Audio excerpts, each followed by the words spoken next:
The Jake Asman Show will begin shortly. Thanks to all these great Patreon members who help support the show. Get your super chats ready. Jake will be here in just a moment. If you love the New York Jets, this is the place to be.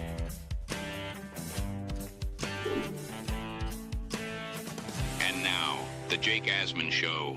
Justin Fields to the New York Jets. Apparently, both sides have interest in making it happen. We'll talk about the latest report from ESPN and much more. It's the Jake Asman Show. A special guest will join us. Wait till you see this. Let's hit it and get it started. Man, our Jets are primed to win another offseason, baby. I wanted this job. Put your seatbelts on and get ready for the ride. And I'm ready for it. It's all about the Jets. This is bigger than me. I look forward to this. We're the freaking New York Jets, so we're built for this. We bleed Jets green each and every day. Will the playoff drought finally end? Kings of the offseason, baby. This is what we do. At least we have Garrett Wilson. We have Breece Hall. Please subscribe and hit the like button below. Super chats, baby. Cut the line. We have Sauce Gardner. We have Quinn Williams. Prepare to be underdogs. Now it's time to talk all things New York Jets. It's the Jake Asman Show. Here we go on a hump day, show number 2 on the day. Click the like button. More importantly, subscribe to the channel. We are accepting raffle entries for the next Asmaniac raffle, which features a signed Sauce Gardner jersey, a signed Nick Mangold jersey, a signed Jermaine Johnson jersey, and just added this to the arsenal today, a signed Mark Sanchez helmet. Before the show even started, we already got 2 entries. Shout out to the #1 Austrian Jet fan and South Philly, who each gifted channel memberships. And guess what? Austrian Jet fan, your raffle win, that replica Joe Willie ring, officially on its way to Austria. I stopped by the post office to send it out earlier today. So congrats to 2 people who just got memberships. That is listener Roe, who got one from Austrian Jet fan. Roe is an awesome follow on Twitter as well. A member of the 4%, by the way. South Philly also receiving a channel or gifting a channel membership that went to listener Kyle Smith. So thank you to South Philly for gifting a channel membership as well. All right, ladies and gentlemen, joining us right now is one of the most famous people on the planet, Stevie Wonder. How you doing, Jake? Jeremy Jets Chaos is here. Now, Jeremy, why don't you tell everyone why you have to wear glasses throughout the course of this show? Have to. I just want to look cool. No, I I had cataract surgery probably about 3.5 hours ago. And I had a stent put in my eye too for glaucoma. So I just had surgery this morning, and I have to wear these. And worse is there's this mask thing I have to wear. Oh my God. Yeah.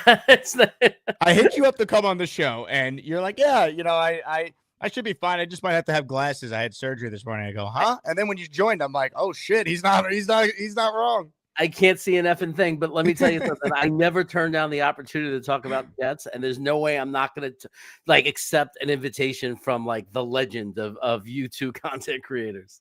Well, ladies and gentlemen, Green Bean is in the chat as well, and Green Bean would always mock you for not being able to see anything when you guys would do your Jets watch parties. So now maybe you'll actually be able to see the games this year. Well, it explains everything. That's why, if anybody ever watched us, that's why you heard Green Bean screaming at me, like, how did you not see that?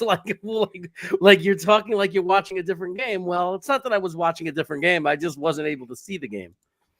Well, I'll tell you what.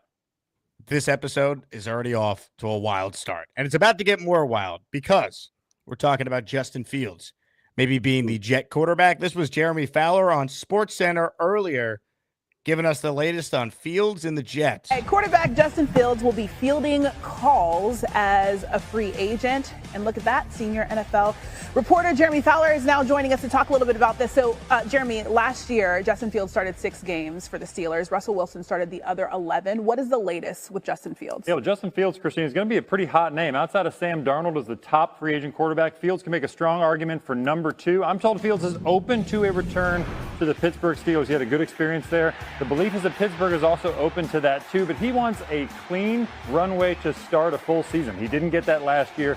He would like to be the guy wherever he goes. New York Jets are a sleeper option here. They could have some interest. They like the idea of a dual threat quarterback. He's younger. I'm told Fields has looked at that roster, sees some intrigue there too. They have some good young pieces like Garrett Wilson and a good defense. So, what do we make of that?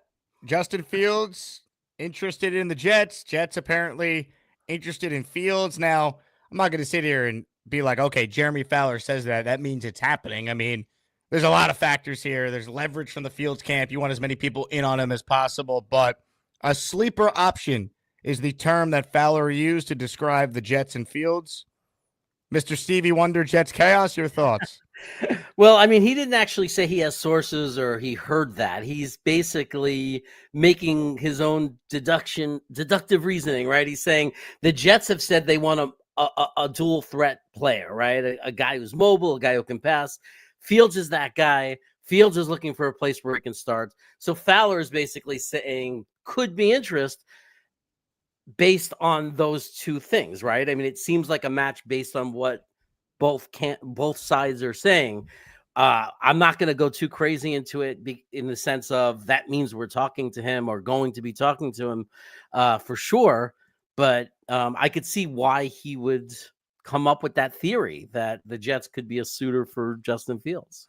Fields last year with the Steelers, or this past season, however you want to word it, 4-2 record as a starter before they sat him for Russell Wilson, 66% completion, 5 touchdowns throwing, 1 interception.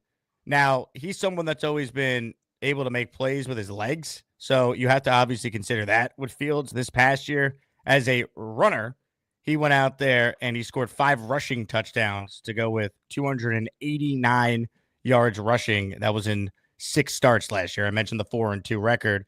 Look, of the options, what intrigues you, I think, the most about Fields is that at one point in time, he was thought to be an ascending young quarterback in this league. He was the 11th overall pick in the 2021 draft. That was the Zach Wilson draft, as everyone knows. So can he have a Sam Darnold, Baker Mayfield-like resurgence with the right team? We saw Baker bounce around a little bit till he found a home in Tampa. Sam was in Carolina. And then he went to San Francisco as a backup. Then he found a spot in Minnesota and had the career year. So, if you're trying to find that young quarterback with upside, like those other two we mentioned, Fields to me is the most logical choice of the guys out there. Yeah, absolutely. He's 25.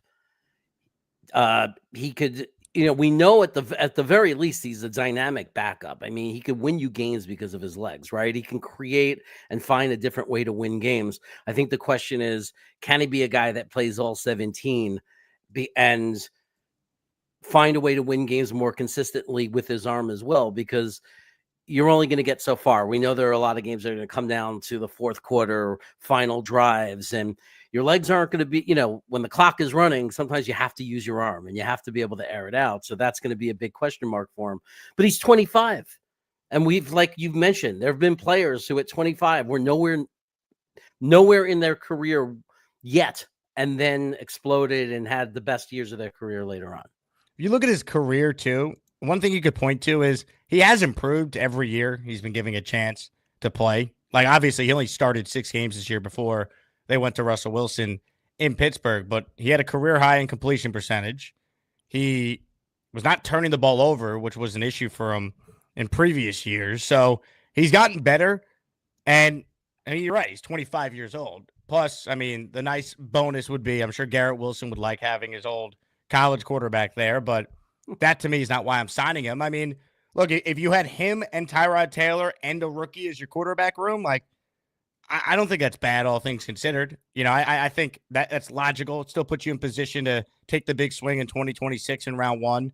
If it doesn't work out with Fields or that developmental guy, we'll see who that developmental guy even is. There's a difference of Jackson Dart in round 2 and, someone they take in the 4th round, for example. So all things considered, if the Jets did this, I wouldn't hate it. I just don't think they're going to pay him $12 to $15 million a year when they had Tyrod under contract. And I think their big plan is to eventually get the quarterback in 26. Maybe I'm dead wrong, but I'd be a little surprised if they did sign him. I mean, it's one of the things that might match them, though, right? I mean, if I don't know what Fields wants, but Fields might be looking for a 1-year prove it deal anyway. Like, give me a place where I'm going to be the starter, make it 1 year. So then I have the ability to, like, if he believes in himself, he might be thinking, I want the year to earn myself the big long-term contract instead of signing a multi-year contract at 12, 15 million. When if he in his heart believes he could be much better and be a 35 million plus a year guy, he would have to come in for 1 year and prove it. But I mean, from the Jets perspective, I sure hope as a fan, I sure hope we don't do anything that eliminates us from the 26 draft, possibility of taking a quarterback. That, to me, we must preserve that. And you know what? Like, if you sign Fields to a 2-year deal, like, that wouldn't even stop you from doing that, essentially, right? Sure, Tyrod's a free agent at the end of the year. He's gone. You'd have Fields. Even if they took a dart throw on Kyle McCord or Will Howard in the third round, like, that wouldn't stop you from getting the quarterback in 26 either if you believe in a guy. So I'm with you. Green Bean's in on it. He says, screw it. Sign Fields for 2 years. Let him win the job. If he can, he's our backup. Yeah. I mean, basically, he's definitely a high level at worst. His floor is high level backup, because when you have a weapon like with the weapon he has with his legs, that's the lowest he'll fall to in this league as far as his value is a very, very like a top notch backup quarterback, because he can come in worst case scenario if he doesn't improve or become a really good starter. Worst case scenario, he comes in for 2 to 3 games. He could do it with his legs and, go 2-1 for you. 100%. And I don't love him as a passer, but, maybe he continues to get better. Maybe Tanner Engstrand's a quarterback guru. We don't know. Yeah, the only challenge there is he likes a variation of the West Coast offense, which I think is the opposite of what you want to provide Fields with. Yep. We'll see. I'm not buying the Jets gung-ho on adding him. I don't believe Fowler with that. I really don't. I think that's Fowler being like, well, they want this type of quarterback. Let me throw it out there because it's the Jets. Right. It's definitely not a scheme match, right? Because if I know if I'm a coordinator, if I'm offensive, I'm looking at Justin Fields, I'm looking at more of a RPO, quick slants, one read, otherwise check down or run. I'm not looking for a West Coast sit in the pocket and count through 1, 2, 3 progressions. I do like the part of the report from him being like, Fowler was told Fields looked into the Jets roster and sees some intrigue. Like, he looked into it. Like, what do you mean? He's like all of us. We looked into the Steelers roster. We know they have these players and we know they have this coach. Like, he looked into it. Like, okay. Like, just because he looked into it and knows Garrett Wilson is one of the receivers he'd be throwing to doesn't mean that, like he's going to want to join the Jets over, let's say, the Giants or the Titans, that they're offering him double the money, which I think someone's going to give him more money than the Jets want to give. Right. No, strong possibility. I mean, we've seen the Giants overpay for quarterbacks. So in very recent years, so, one never knows. Well, because here's the thing too. Tyrod Taylor's on a great contract. If he was a free agent this year, he'd get more money than what he's currently owed. Mm-hmm. Yeah. I'm not happy about it. I mean, I think we all, throw everything else aside. I think we all know our best case scenario as far as how many games, and trying to win as many games as possible next year would have been to have Aaron Rodgers at quarterback. And I'm not going to sit there and try to pretend that we're going to win as many with Tyrod Taylor. But for a 1-year bridge quarterback, he's not the worst option in the world. It's just that, can he stay healthy? 100%. Hit the like button. We're talking with Stevie Wonder, Jets Chaos. He had the eye surgery this morning, and he still agreed to do the show this afternoon. He's playing hurt, everyone, so show him some love. Subscribe to Jeremy's channel, Jets Chaos, on YouTube. I'll put the link in the chat for those watching. Arthur writes in, been saying Fields. Sonny says, you the man, Jake. Sonny, thank you. Jojo with a super chat. We need the Chaos QB rankings for the draft. Do you have quarterback rankings already? You've been studying the tape. I mean, you can't even see how you're watching film. Yeah, I'll tell you, it's a rough year, man. I'll never scream and cry and kick and complain if what we do in the 4th round. If you want to take a shot in the 4th round, to me, trading up for Ward would be a disaster. Using our 2nd round pick on Dart, disaster, because that takes us out of the 26 sweepstakes. In my opinion, that's hacking crap all over again. I want to avoid those situations. I do think Cam Ward is the best quarterback coming out. If I had to pick one, you twist my arm. I like him better than Sanders, but After that, it's really slim pickings. If I was just rolling the dice, Will Howard, fine, roll the dice. I mean, there's not a lot of evidence there outside of that system and that situation that he was in. There's a guy no one talks about, and I'm not sitting there ringing the bell to pick him, but when we were at the Senior Bowl, during at least the 3 days of practice, what's his name? Tyler Slough or Show.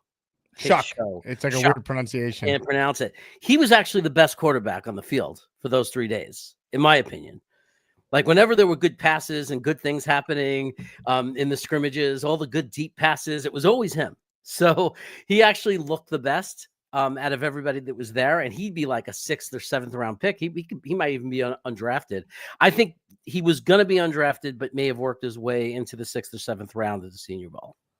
Interesting. The one thing I'll say, though, I don't think if they took a quarterback in the 2nd round, it means they're out on doing it in the 1st round in 2026. I don't think it's a lock. I'm just worried, like, you take Jackson Dart in the 2nd round and then he doesn't play.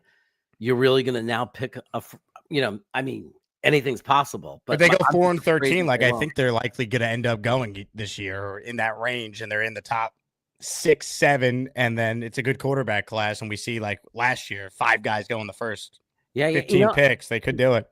I like Jackson Dart's outcome, right? His results are there when you look at, he throws the ball over the field. He's aggressive. He's strong. He's physical. There's a lot of good attributes. The thing that I really can't get over, I'm going to be honest with you, Jake. I mean, and everybody was sitting at the Senior Bowl was saying the same thing. All these guys studying players, and everybody said one thing. It's hard to watch him throw a football and not cringe. Like, his mechanics are abysmal. This is Dart you're talking about? Yeah. Yeah, the mechanics are really bad. The bottom of his body doesn't match the top of his body. It's hard to watch. And anybody, I know a lot of people go into hype, and I understand you're looking at the results, and the results are there. But to believe that he's going to be able to continue to throw that way and succeed, you have to believe that he's one of very few that have done that in the NFL. And if you don't know what I'm talking about, watch some footage of him, really watch him throw the ball, then watch some other quarterbacks in the NFL throw the ball, and I think you'll see the difference. So you're able to properly analyze Jackson Dart. And I'm not an expert or trained at all. I'm just like, I'm a person who taught 5th graders how to throw a football, though, when I worked in an elementary school. And I would like, you know what I mean? Like any of us that are football fans know certain fundamentals about throwing a football. And we all know that you should be stepping into your throw, not stepping sideways, right? So there are things he does that are very, very off. Like, and it's very hard to miss. Again, he could be one of those rare phenomenons, right? He's one of these guys that, is always going to look terrible mechanically, but if he can actually get the results, he can get the results, and that's what people will argue.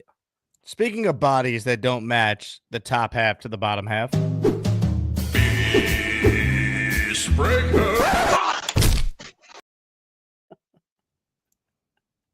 Is this early?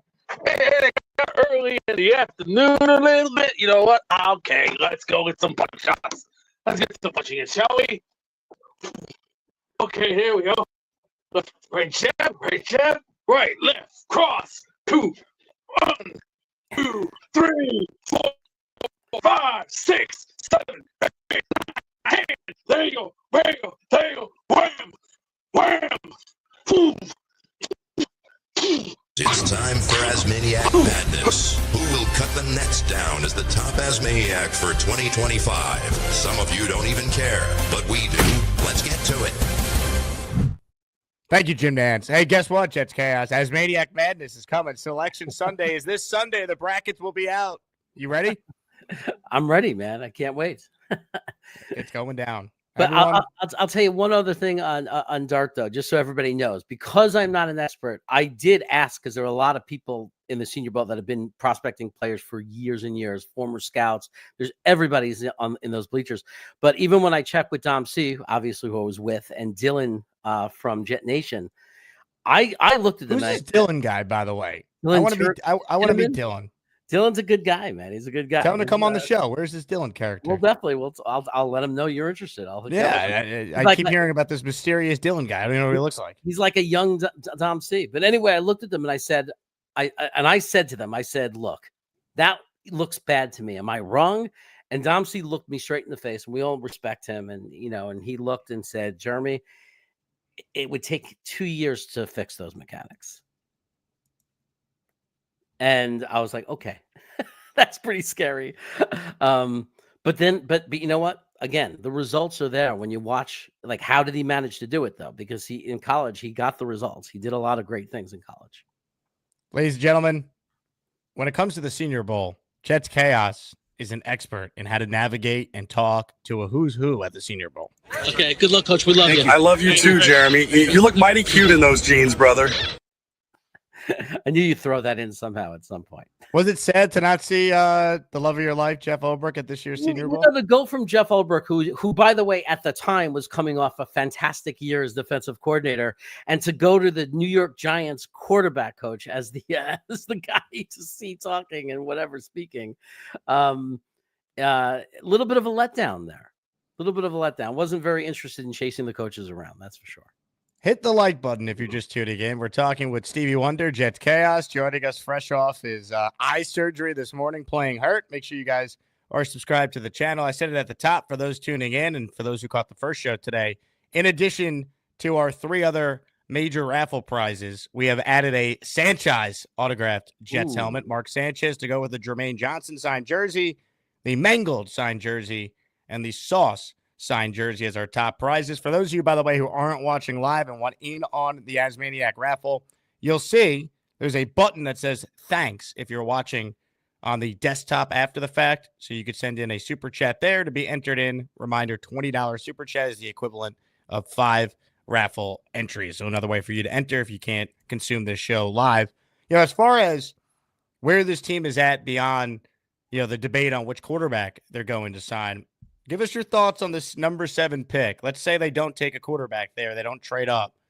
What's your ideal scenario, realistic options for what they do with the number 7 pick?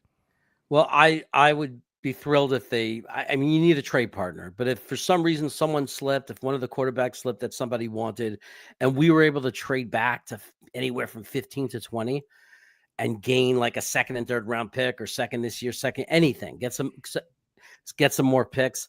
I would love that because I really think the sweet part of this draft is the 2nd to 4th rounds. I think that's where a lot of the value is. So I'd love some more picks there. I'd also love to pick up some ammunition for next year in case we do need to trade up to get a quarterback, depending on what kind of season we have. So that would be my ideal scenario. I understand a lot of people like Mason Graham. I think he's a great player, and I see all the ways that he would make it feel like we had a very devastating defense with him lined up next to Q.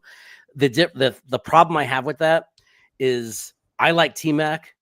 I want wide receiver mainly because there's not a ton of wide receivers in this draft. I don't see T-Mac. I like that. Haven't heard anyone call him that. Is that you? Is that I don't know. I don't know if I heard it or if I just came up with it. It's really because I'm so bad at pronouncing names and everything. I mean, I could say McMillan, I could say Tet, but I just went with T-Mac. But I love him. I love him as a prospect. It's not that I think he's a better player than Mason Graham. It's just that if you had the choice of the two of them, in my mind, the way I see this draft, I can get a very solid, good defensive tackle all the way up into the 3rd round, maybe the 4th. Whereas wide receiver, I don't see that opportunity. Maybe trading back, we can get the kid from Ohio State. So, there are some options if you are in the middle of the 1st round, but outside of the 1st rounds, there's nothing that I feel really good about, but with defensive tackle, there's plenty of guys I feel good about. So just based on that and based on the availability of filling the positions, I would feel more comfortable if we have to use that 7 pick on using it on McMillan, get that wide receiver 2 taken care of for that future quarterback for, moving ahead for years, and just solidifying the defensive tackle role in the 2nd or 3rd round, which is very doable. Remember, we had a top 3 defense when you had Jefferson as the defensive tackle next to Quinnen. It doesn't take a superstar. It just takes somebody competent who's good against the run. Peter Castro with a very intriguing question for you, Jeremy. How do you judge players if you can't see? It is interesting how the eyesight works when you need cataracts. One good thing that got really lucky this year from last year is in Mobile this year, it wasn't too sunny. So when it's not sunny and you got an over cloudy day, cataracts doesn't affect your eyesight as much. But it's a great question. And I definitely did this, and people were wondering what the hell I was doing. I was using my phone to zoom in. So I was holding up my phone a lot of the time for reps and kind of zooming in so I could like really study certain players that I was watching. I respect the grind, man. I really do, because you're playing hurt out there. Yeah, you do what you can, you know. There was a tackle. I was like, Dom C gave me the assignments. He goes, watch the tackles, you know. So I had to like, the pressure, right? So I was zooming in and studying the tackles and watching all the reps, you know, and that was how I did it. Dennis Gorman writes in, the father of Charles, he looks like me after my bachelor party in Atlantic City. Hell yeah, Dennis. Ladies and gentlemen, let's bring on someone who knows a thing or two about great eyesight and seeing things clearly. Ladies and gentlemen, it's time. I got my Iron UG. I hope you like my Jets take. You know they call me David T. It's not easy for me to see, but if you bring me full stream, you might like what I had to say. I'll need to get real damn close, cause my vision is dog shit. Hey, Jake and Jets Chaos. David, how are you? I'm doing fine. And you know what? The neat thing about your show, you know, you brought him on, and you know I can really relate to him. I have a pair of glasses like him, and you got to wear them, David. Next time you call in, put on the Stevie Wonder shades. I can do that. I can do that for you. All right. And you know, I when I first got on your show, I didn't know what type of eye surgery he had, but he said, I think cataract surgery. Yes. And I had a detached retina at one point, so I can really relate to him. So it's all in good. You know, he's going to make out just fine. It's all in good fun. I appreciate that. Yeah. I think that's a neat thing about Jake's show, Jet Chaos.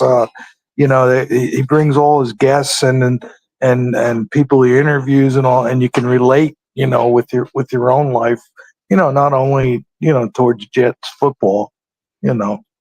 No, you look great, David. So Jeremy's gonna look like you, hopefully. That's best case scenario. I like the hat. I really want the hat. Oh, Jake got this for me. I didn't. He got this for me. I have some Jake Asman stuff, hats and all that kind of stuff, but I had a bucket hat on. It just said Jets, and he said the bucket hat looks good. He says, "Can I send you a Asmaniac hat?" And I said, "Oh my God, that would be wonderful." You know. That's great. That's awesome. Well, Jeremy, I'll send you one. All right, as a thank you for playing hurt and coming on the show. I would love that. I'll take it. Last time you only gave me 2 of your magnets. Where did I see you? Was that before the Talking Jets meetup this year, right? That was the meetup at the bar, yeah. Yep, that was the last time. Unreal. Well, David, we got to get you to a game this year, right? Oh yeah. Oh, I'm all on board. You know, we're gonna play it by ear, and you got to keep me posted. I mean, you know, I went to the Miami Jets game down here in Florida last year, and my goal is to definitely get to one Jets game a year. You know, so yeah, I you know, that would be a beautiful thing. Ladies and gentlemen, the great David T. I got my Iron UG. I hope you like my Jets take. You know they call me David T. It's not easy for me to see. Sometimes when I have a few drinks, I slip and fall and break my face. Not that my vision was bad enough. Now I have this dog shit scar. You can learn a lot from David T. Jets Chaos. I mean, that man has battled through all sorts of eye stuff, and he's one of the greats. That's resilience, for sure. That's what it's all about. Super Chats cut the line, which is why we go to this comment from Henny first. You said Bo Nix was bad too. Glad your eyes are better. I still don't think Bo Nix is very good. I think people are. I don't think he's bad. But you know what? You know what bothers me about that, Jake? I ranked 4 or 5 quarterbacks last year, and like this is all Hennessy remembers that I had Bo Nix in the back. Now I always say every quarterback might be great. I just look for evidence on how sure or confident I am that they're going to be great. Now, Bo Nix, people will say he had a better year than Caleb. If Caleb would have played for Sean Payton, who would customize a system like that for him, right? And vice versa, Bo Nix was in Chicago, you may have had very different results. I think that we should wait a couple of more years, but even so, I want to say I'm proud of my quarterback predictions last year because I had Daniels as my number 1. Like that was my guy, and Drake May was my number 2, and JJ was my number 3. He got hurt unfortunately in preseason, but he was looking good. I'm comfortable with my rankings from last year. I'll stand by them in a second. No problem at all. But I'll say it right now. There's going to be quarterbacks I'm wrong about every year because no one is accurate. I mean, even the best in the business, right? All the personnel departments of all the NFL teams, more than 50% of the quarterbacks picked in the top 10 fail. It's an inexact science, 100%. Yeah, it's not an exact science. You're going to miss on someone. So I'll take Jaden Daniels, as a win for myself. And I root for Bo Nix. I never said he couldn't be successful. But as a matter of fact, he's successful exactly the way I would have imagined. He has an amazing coach that put in a system that's designed for him. Very quick, you know what I mean? Like very one read, get rid of the ball, short dump off stuff. And then he surprised me at the end of the year. He opened it up a little bit and he made some great plays that were really impressive. Matthew says he's feeling more of a Ray Charles vibe from you. Maybe because I'm old. I don't know. Stevie Wonder's old though. Stevie Wonder's old. Everyone's old, baby. Uno Jets has gifted 5 channel memberships. It's the Asmaniac membership raffle. For every membership gifted, you receive 1 ticket entered in the raffle to win epic prizes. The epic prizes are epic. Signed Sauce jersey, signed Mangle jersey, signed Jermaine jersey, and now a signed Sanchez helmet. Going to the Combine next week in Indy. So we're doing successful Jets draft picks as our theme for our 16th raffle since December 1st. We will announce the winners next week when I'm live in Indianapolis at the Scouting Combine. And once again, for those tuning in late, if you won a prize in Asmaniac raffle number 15 this past Monday, your prizes were all sent out today, including Austrian Jet fan who won a prize that I had to send all the way to Austria. So we ship international for everyone who's out of the country who wants to be a part of the raffles. Fiore with a super chat cuts the line. What are your thoughts on Quinn Ewers? He had a down year, but had a big year last year and was hurt this year, which I think impacted him. Have you studied the tape on Quinn Ewers, Jets Chaos? I mean, I think he falls into that category of a 4th round dart throw, right? Like 4th round, you take a shot, you see if his game translates to the NFL, but there's not enough there to invest a real pick, like a 1st or a 2nd round pick in him, in my opinion. And the things I look for, is, Dom C is the mechanics guy. I look for how do they play under pressure. I look for, eliminate all the throws that any quarterback can make, all of the one read, all of the easy, 5-yard across the middle passes. I'm looking for the guys who could throw from the pocket down the sideline vertically. Something Cam Ward does do, by the way. I want to say that. Guys who throw in between the seams, guys who then also, what do they look like when they're under pressure? So that's just my personal system. And again, the best in the world, the professionals are wrong more than half the time. So, but the thing about him is there's nothing that jumps out to me that says, oh my God, you have to draft him. But at the same time, 4th round, that's the guy you want to just throw the dart at the dartboard at, and maybe he hits. Fine. JD with a super chat. No worries about trading for Cam. Titans taking Cam. I think the Titans are open to trading out, but I don't think the Jets are going to trade a boatload to go all the way up to number 1. And then honestly, as JD super chats, I think he's a Titans fan based on his icon there. If the Titans think Cam Ward's the real deal, they're just going to take him number 1 overall. I agree with that. Yeah, well, the content providers I met a few of them that were Tennessee guys that were at the Senior Bowl, and every one of them, it was a consensus of we're looking to trade out. Like they're not happy about the quarterback crop this year, and they're thinking they're going to give their guy one more year, one more shot, just so they can get into the 26, and they're actually hoping for it. They're different than us. They're happy to say, yeah, I hope we lose another 13 or 14 games. And we end up taking a quarterback next year. That's what they secretly want. So at least those were the few Tennessee content providers I talked to. And they gave me the sense that that's what they were pushing for, that they were hoping for. Trade out, don't take a quarterback. I don't know if their new GM is going to be on board with that strategy. Like Borgonzi might look at it. I may never have a chance to just pick any quarterback I want. There's no guarantee next year. If I think Cam Ward has a chance to be a franchise quarterback, I'm just going to take him. Yeah, and I don't know. I'm trying to think the timing of the Super Bowl and how recently they just hired him. If they considered who their GM was, this was just the feel of them of what they wanted as hardcore fans. I hope they take Jackson Dart first overall. Let them do that. It's like right now. He started third round. Everyone's saying second round. Trade up into the back of the first round. By the time the draft comes, he could be top 15. I mean, we've seen crazier things happen. The Dart dudes are everywhere. Watch out. Yeah, they love him. They love him. And the only thing I say to them, because I'm not sitting there saying he can't be successful, maybe he's going to be a star, but I want to just tell those people or ask them what's your response to what I'm saying about his mechanics? Like, are you watching him throw the ball, and does that concern you? Ladies and gentlemen, a super chat. Oh, I thought there was a super chat. It has not come in. But it's a good question from Jay Quest. Who has lost more weight, Bobby Midnight or Jeremy?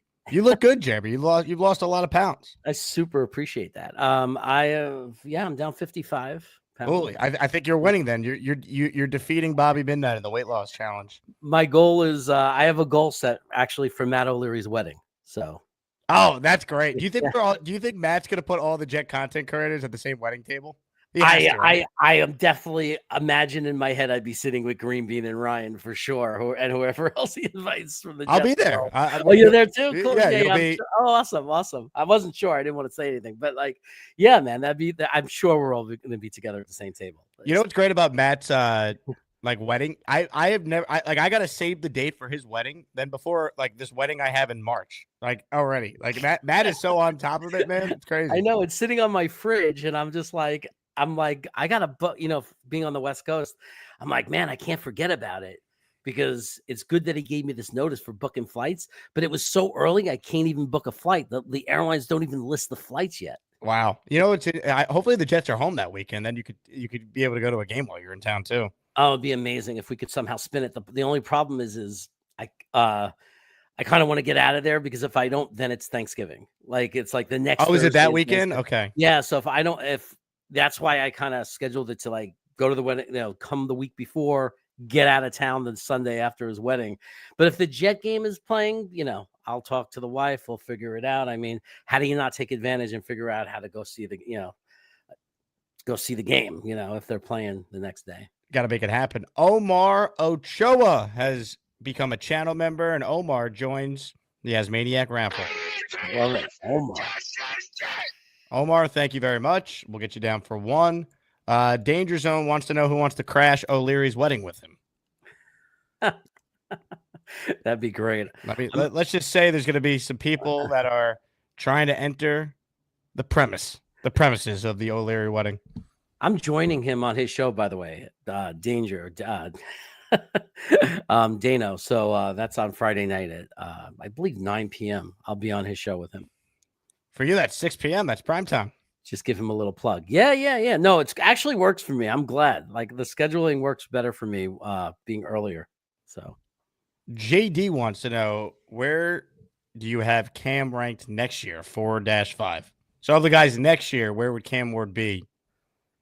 I don't know all the guys that are coming out for sure next year, and I am not going to buy into Arch Manning until he proves it on the field. So usually when I say Cam would be 6 or 7 last year. That's easy for me to do because I know exactly where I would put him, and I would put him right in between. I think I'd put him in between Caleb Williams and Bo Nix.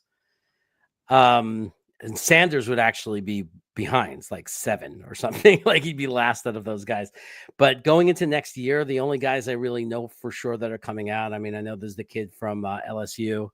I'm still messing up his name, Newsium or whatever the hell his name is, and Drew Aller. And right now, Drew Aller right now is number 1 for me, but it won't take a lot for Arch Manning to pass him. He just got to live up to all the hype, and we got to see that he can do what everybody, there's some great high school tape, but we got to see if that translates to college. Ladies and gentlemen, hit the like button if you're just tuning in. Comments, questions, super chats. They cut the line. Big fella says Fields, Taylor, Dart, let's roll. If that ends up being the quarterback room, I'd sign for it right now, all things considered. I mean, I just hope that if we end up with Dart on our team, the only thing I'm hoping first of all, I'm hoping I'm dead wrong. His mechanics don't matter at all, and he ends up being a great quarterback. But number two is I hope that he gets to play and we get to make some kind of determination, because I just don't want a situation where we pass on. We finally had our franchise quarterback in 26 and we don't do it because for a guy that we haven't seen enough of, and we take the game, like that would be to me the catastrophic thing. But the dream would be we take Dart, he comes into a game, mechanics, schematics, and he's just awesome. Obviously, that's what I want as a Jet fan. There's nothing I'd rather see than us just solve the quarterback problem as soon as possible. Peter Castro going at you again. Did you actually see them on the field? Yeah, I did. I was on the field and did interviews too. So yeah. Peter's been feisty today, man. He's been going at everyone. I mean, but honestly, as much as the Senior Bowl is a lot of fun, and it's fun because you get to see these guys. Sometimes you get to see guys against players that, like the kid from North Dakota State, offensive tackle. We were watching him because North Dakota State, who do they play? So now you want to see if this kid's able's for real, right? So you're watching him against the best. And we were able to confirm, oh, wow, he's doing it. He's playing, he's holding his own. So he's a legitimate prospect. And that's why I think he jumped up on the boards since the Senior Bowl. But honestly, most of my stuff comes from, and I have a giant monitor here, so even though I'm blind, is I'm a patron of like a guy who provides film, all 22. So that's my geek out thing to do. I'll just sit there I'll pick a player or two and just watch 2 or 3 games of them, watch every play. And that's how I come up with my opinions of players. And I have a lot of help from Dom C, who's like points me to guys to look at. And sometimes we'll even get together and watch together. I stand by the guests we bring on this show. And I would not bring on someone who was blind and couldn't actually watch film. All right. Trust me, everybody. I've been doing this a while now. I know what I'm doing. Jets Chaos is good people. All right, Peter Castro. The Ghost writes in, Mark Sanchez is a disgrace. Ghost, your day is over. Now look what you've done. No more protection from the Asmaniacs. Had to pull you out of the chat and cast you down with the Sodomites. Some time in here will feel like you've been run over by the lane train. You understand me? You catch my drift? Give them another 24 hours to think about it.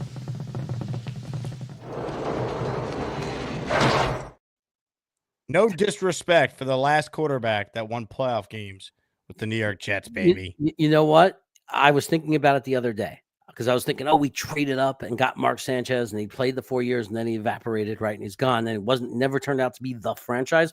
But then I thought about it, and I said, would I change it? And thinking about it, there's no way I would change it. We made 2 AFC championship games, and if you undo that move of trading up and taking Sanchez, risking that and saying that never happened, I would never risk that. Those are, in the last 15, 16 years, that's the 2 of the best things that happened in my life was those AFC championship games. So I would not erase the Mark Sanchez thing. Respect Sanchez. If you want a signed Sanchez helmet, it was added today to our raffle prizes. The man won 4 road playoff games and played well in those games. Yeah. We will not slander Sanchez on this channel. Let's see. Dennis Gorman says that Bobby rudely ended his show on his brother today. Now that sounds like some drama to certainly explore further. No doubt. We're all gonna run now and see the playback of that. Ladies and gentlemen, joining us right now is the Lupp Man. Hello, Luppy. Hey guys, how you doing? All right. What's up, Luppy? What's up? Can you hear me? Are you out of breath? Yeah. No. No, I'm on my laptop. Can you guys hear me? Oh, yeah, we hear you. Yep. Oh, good. I'm not going to be throwing punches, so don't put me up on the screen live by myself, all right? I just want to know if you hear me. I'm on my laptop. Piece of crap I got for Christmas, but it's all right. Listen, definitely no one feels. Are you kidding me? I think this is sort of clickbait, and I also think that he's trying to up the price, because everybody does that with the Jets. So I really think that, if we got to be, as Jet fans, know that we're not going to get a quarterback this year that can play for us this year and win.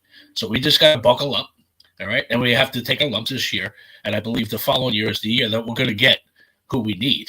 On a hindsight, you give what's the guy with the eyes? You give him a hat Jake gives me this. So what does that say about me? That's all I got to say.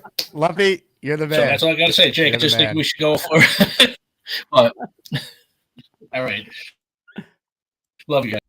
The Luppy laptop there. He just said, love you guys. Are you going to give him a hard time for the next year about that? Luppy's good people. His laptop connection there, though, not great. I know, too bad, because he was built for the camera. He's got a booming personality. Yep. Luppy, you're a legend. Appreciate you rocking the Asmaniac hat as well, Luppy. I'll never forget. I get a DM from Luppy on Discord right after the Denver game this year. He's done. He's like thanking me for doing the show, but he can't take it anymore. He's never watching the Jets again. And then the next week, he's right back in the chat. Yeah. That's, I haven't done that really in recent years, but I used to tell my wife, I'm done with this team. I'm never watching them again. I'm done. And of course, 2 weeks later, there I am sitting in front of the TV, screaming, cursing, yelling, crying. It never ends. Ladies and gentlemen, this guy heard that we ship international. I shipped an item, a raffle prize to Austria.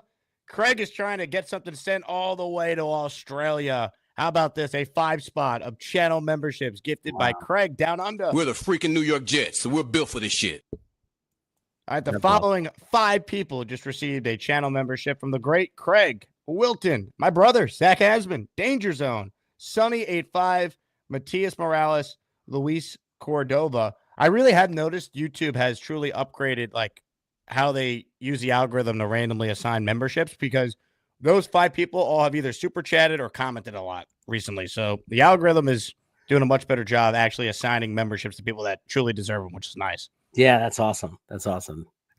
If you're watching live, click the like button, subscribe to my channel, subscribe to Jets Chaos on YouTube as well, and support Jeremy. I mean, he's playing hurt right now, man. The guy was getting his eye operated on today and still agreed to come on the show. More of your calls right now. Let's say hi to the great Kyle Clifton. What's up, Kyle?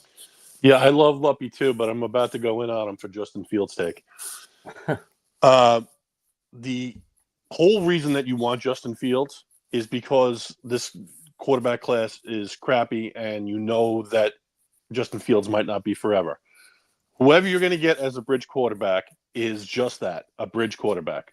You want to get someone who might benefit from different circumstances, who might have shown flashes, who might have their best football ahead of them, who might still be young. I mean, we just got rid of statistically the best quarterback of all time. I think the fan base must think that there's another guy like that just sitting out there on the ash heap of free agency, and there's not. So, Justin Fields on a 2-year deal or a 3-year deal where the backloaded money isn't guaranteed or whatever, and maybe Tyrod's a free agent after this year. Maybe if he shows enough, you keep him as a backup going in the future, or if he shows enough, maybe you can extend him, but in the best case scenario. But he would really have to show that he is indeed the guy. But you're just trying to get to 2026 with this year. Cam Ward is really the only guy that I would feel comfortable taking in the early rounds. And other than that, like Jeremy was saying, it's a dart throw. I kind of like Will Howard if he were to somehow make it to the 3rd or 4th round. But other than that, fill in the other holes, and then let's get ready to go, and so that the quarterback can hit the ground running in 2026. I agree. I would take Fields. I don't think he's going to be great here, but I think he has a better chance of potentially giving us a higher ceiling than some of the other options we've talked about. And better every year, like you said, Jake. And one last thing, you did the right thing, dispatching that caller because of the disrespect to Sanchez. But I did lose a little bit of respect for Sanchez when he was captured on video, and it was on page 6 that he was in Kate Upton's lobby with all her packages around Christmas time, and he was struggling with to carry all her packages. I mean, I understand why he did it, but he can't be caught on film doing it. I don't even remember that, to be honest with you. That's funny. I'll have to look into that. I'll talk to you guys soon, Kyle. Okay, I appreciate it. Sanchez was on quite the run those first 2 years with women. He had Kate Upton before Verlander, and there was someone else. Wasn't he dating Meadow Soprano too briefly? I don't know, but that's impressive. If he was, Yeah. it turned out to be pretty hot, right? Look, no one's better than Jeter in his prime, but Sanchez had a nice little run his first 2 years in New York. I love that name, Kyle Clifton. When I see that name, it brings back so many memories. According to Beastbreaker, he's part of the Sack Exchange. Did he say that? No. Yeah. Mark Gusto, Kyle Clifton. Tremendous moment. No, you can't trick me on that roster, man. That was my introduction into Jet fandom. Like that's when I 10 years old fell in love with the team. And now you're like, this team still doesn't love me back. A lot of suffering. Craig with a super chat, loving the cycloptic chaos today. Cool. Look at those eyes. I might have to just go with this. You got to embrace it, man. Just embrace it. Everyone go subscribe. Jet Chaos. You talking to my doctor and saying, "Are you sure I have to take them off?" Do they give you those glasses, by the way? Oh yeah. They do. Yeah. Absolutely. Fake tough guy Rob V. Jake, buy me a membership. I can't afford one. I will get the membership, but I can't guarantee it's going to go to you, fake tough guy Rob V. It's randomly assigned. But I will get a membership for someone here shortly. Jay Quest wants to know, do you think it's necessary to draft a QB this year? I don't. I mean, if they like, again, if you picked up a guy like Fields, let's say they did that, and then you had Tyrod Taylor, and they decide to, if they like, because we don't know what this new regime is going to think of Jordan Travis, and if he's healthy, it's not absolutely required that we draft one. So, personally, I don't mind at all if we don't. Jordan Travis to me is like he's an afterthought until we even see what he looks like if he practices. I said this earlier. Yeah. I think there's a better chance he's not on the team than he is on the team. I think that's fairly accurate. I mean, if we draft a quarterback and pick somebody up, then we know he's off the team because they're not going to keep 4. Yeah, 100% with you there. All right, I'm going to get the membership right now. So if you want a membership, here's what you need to do. Like the video. It's 527 of you watching, only 160 likes. So you have no chance of getting it if you didn't like the video. So here's your warning. And you have to be a subscriber to the channel to get one as well. So if you're just watching right now, you're like, huh? Membership? What? Subscribe to the channel. All right? I will give everyone 10 seconds from right now that I'm gifting it. Ready? 10, 9, 8, 7, 6, 5, 4, 3, 2, 1. Gifting right now. Let's see who got it. Ladies and gentlemen, the following listener received 1 channel membership. Tyrone Garcia just got a channel membership. Boom. Tyrone, congrats to you. You did it. You are a channel member. Hit the like button if you're tuning in. Comments, questions, super chats. More of your calls right now. Ladies and gentlemen, we have a legend on the line. Perhaps one of the favorites to win as Maniac Madness when the tournament gets underway on March 1st. Ladies and gentlemen, we say hello to the Lane Train. Hi, how are you? Bruce Hall. That's good. Hello, Jake. Hey, Lane. Hey, hi, Jets. Who's that? Dad? What's his name? How you doing, man? Stevie Wonder. No, hi, Jets. I'll just say hi, Jets. I forgot your last name. It's Cass, but hi. Good to meet you. Oh, hi, Jets, Cass. I'm liking the glasses, I gotta tell you. Rocking the Ray Charles look. Hey, Lane, lower your TV behind you. Oh, my TV. I know I'm watching the you know, it's actually it's my radio, actually. I turned it off now. Oh, the radio. That's what it was. So, anyway, the Jets. Do you draft Cam Warren or not? If he's there at 7, I'd be interested. I would look at my trade offers because my dream scenario is he's there at 7 because I think that was the position to be able to trade down and trade back. But if they took him, I wouldn't be angry. Like if he fell to 7, my big thing is don't trade up, don't give up draft assets because we have too many holes on our roster. So I don't think we can afford to trade up and do that because then we're giving him no support because we don't have enough players to fill our roster. Even we're going to be, so. But if he fell to 7 and we took him, I'm not going to scream, cry, and be angry about it. There's things I really like about Cam Ward. I don't, again, he wouldn't be in my top 5 last year, but there are things that I like about him. I love his touch passes, his ability to throw down the sidelines from the pocket, his vertical passing, and obviously his mobility. So there are good things about him, and he might be a hit. I just don't know why the Jets did not get back Aaron Rodgers. I thought they were going to get him back. Lane, turn your TV off or the radio down. It's hard to hear you. Yeah, I know. I turn it off too. Okay. Did you though? Yes, I'm Hey, talking. there we go. I was watching SY, but anyway,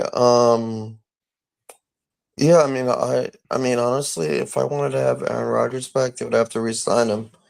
I know that he's getting old and stuff. Now, do you take a QB in the draft? Do you take a do you take a QB? I think the nice thing is that we have the offseason first, right? Free agency starts first.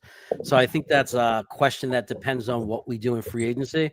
I think if we pick up any quarterback along with Tyrod Taylor, then I think we have too many needs and too many things I'd like to see in the draft, not including the 6th and 7th round, which I couldn't care less about because that's all crapshoot anyway. So I wouldn't want to take a quarterback before the 6th round if we pick up somebody in free agency. If they don't do anything and we make no moves and we go into that draft, I kind of would hope that we were going to do something in the middle of the draft and draft the quarterback because we need something. You got to think about if they want to get Justin Fields, because if they don't, then what's the whole thing? How do you feel about Knoble, Lane? Should they maybe explore that again? If you pick up Knoble, it'll be good. Okay. But I don't see where he'll go. I don't know if the Jets could really fit him in the draft.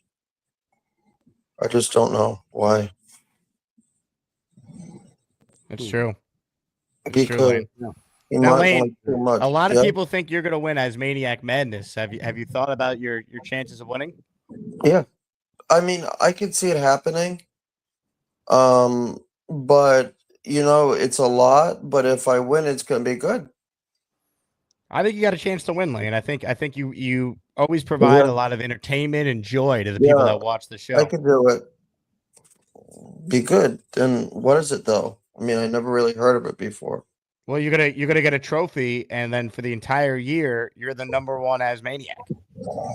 That's good. Yeah, I think so. Mark Sanchez was good, actually. I like Mark Sanchez. The last guy that said he wasn't good, you put him in a hole. Half of them are going into a hole if they don't listen. They say something. Not good. But though, honestly, I think Mark Sanchez played well with his touchdowns. Same as Brandon Moss and Curtis Martin and Pennington. Chad Pennington, rather. Played well. I'm just Love working Chad. off my yeah, I'm okay. Just that. What else? What's for dinner tonight, Lane? I'm gonna have some more chicken. I had chicken last night for dinner. Delicious. I put some Japanese sauce, and I also put some of the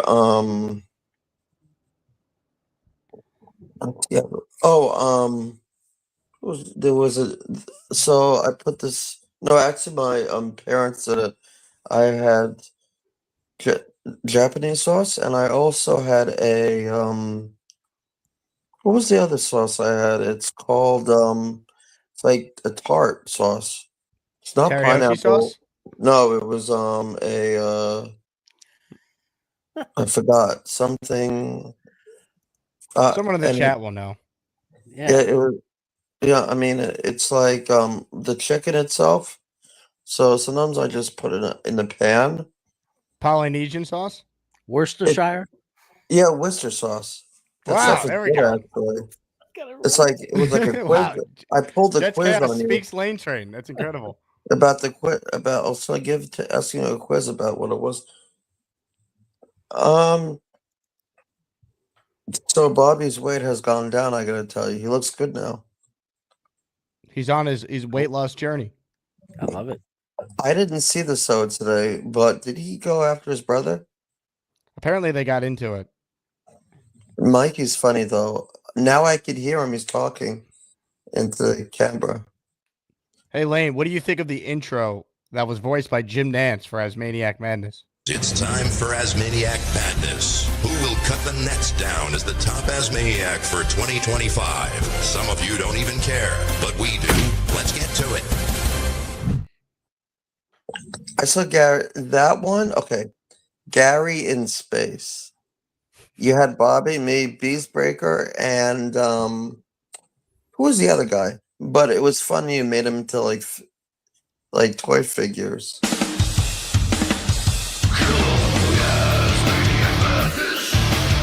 Who's gonna be the best of the bunch? You get to pick the ones who make the show rock. Who's the king? It's funny you said that was funny with Bobby falling and Robert C as a half a skeleton, and Bobby falling. Me, how about you? You were in there. floating. Yeah, you were I don't know floating. how you did that, but I didn't do it. I don't know how to do it either. Jets and stuff. How's your brother? Is he good? Jets Chaos, how's your brother? Oh, my brother. Oh, you Yeah. remember my brother? I have two, but the older brother that was on the channel, on Green Bean's channel, Yeah. and my channel, he's doing really well. He's in Washington State, doing well. My niece, his daughter, is getting married next year, so Really? happy You're times. I hear that he's going to that Jake Asman's going to the wedding to Oh, that's O'Leary. the other one. O'Leary's, yeah. The other Yeah. redhead? Not almost look the same, Lane. Yeah, the redhead, like Yeah. guy. The other Matt O'Leary. ginger. Yeah, Lane, do you want to come to Yeah. Matt O'Leary's wedding? I'm sure he'd invite you. Did it have like beer or not, or just alcohol? Yeah. I think they'll have beer. I'll make That's sure the they have beer for condition. you. That's the I'll condition, probably as try long to as they go. have beer.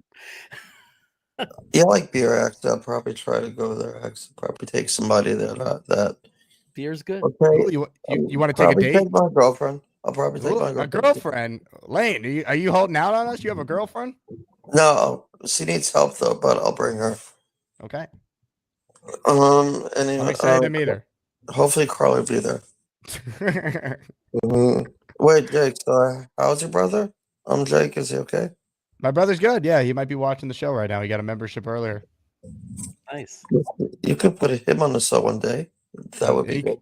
He called in the other day.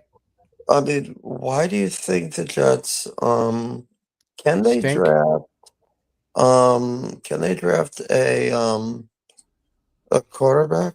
Because I know Aaron Rodgers not coming back. Like maybe I'm just a little bit tired because I worked today, but I just gotta make this quick. Do you get Warren from in the draft?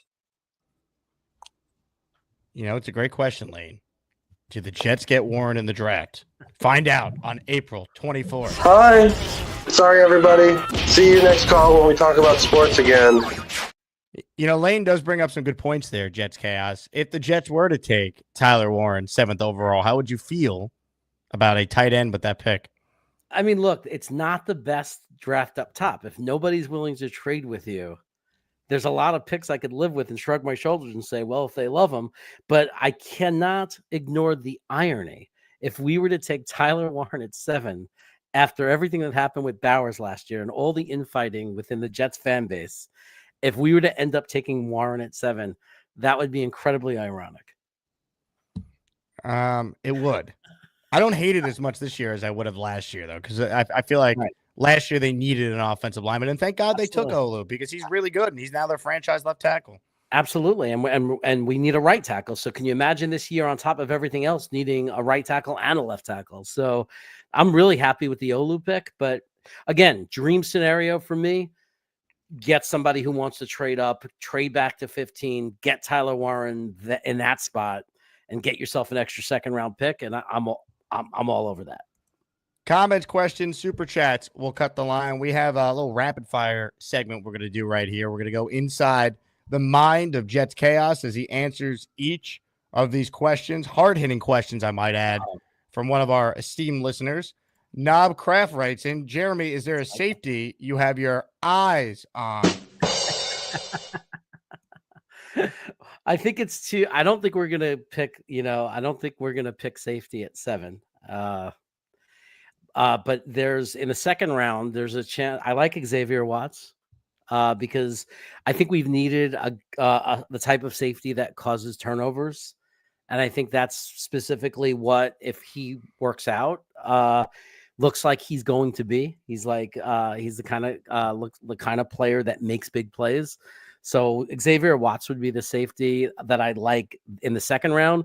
If he lasts to like the 4th round, I like a kid out of Virginia named Jonas Sanker, who popped in the Senior Bowl.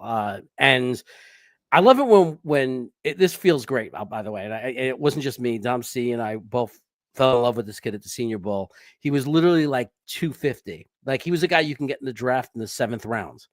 And here we are 6 weeks later or whatever it is, and now he's 150, and you got to pick him in the 4th round. Otherwise, you're not going to get him. So I love it when the rest of the world, when we're kind of beat them, because we were really big on that guy. So I like Jonas Sanker a lot. I don't know if he's a little bit more obviously of is he going to be a day 1 starter? He might not work out because we like him, but he's not like a top, 50 player.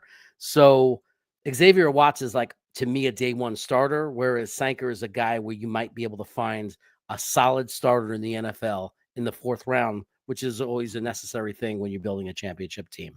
Knob with another question. Would you take a blind grab on Curtis Roy? I like the other kid better, but once you get to those players, to me, I actually did the math myself, Jake. I don't know if you know this. I aggregated this. I looked at every quarterback that was picked since year 2000 in the draft.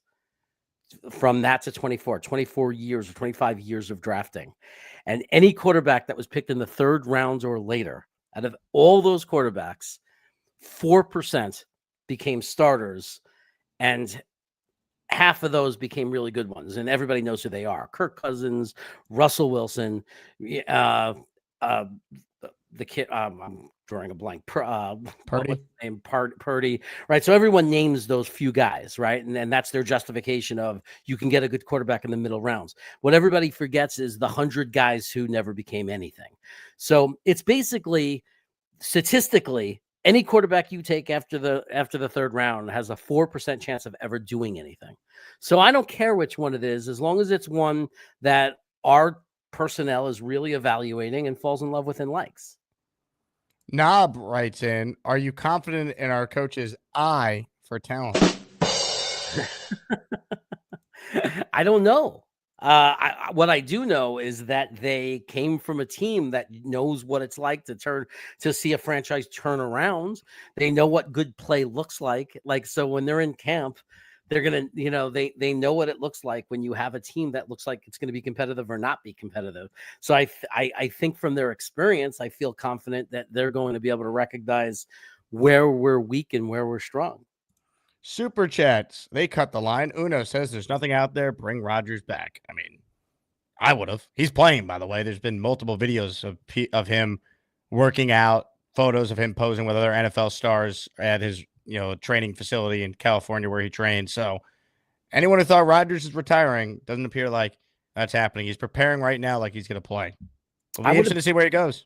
I would have done anything to be a fly on the room and heard how those talks went and known, was it really? Did you want him back, by the way? I think you were pro bring him back for a year, right? I was pro bring him back with the caveat of I would have felt much better about it if there was truth to him willing to take a salary restructure, something that would have kind of taken some of the burden off of 2026 and even 27.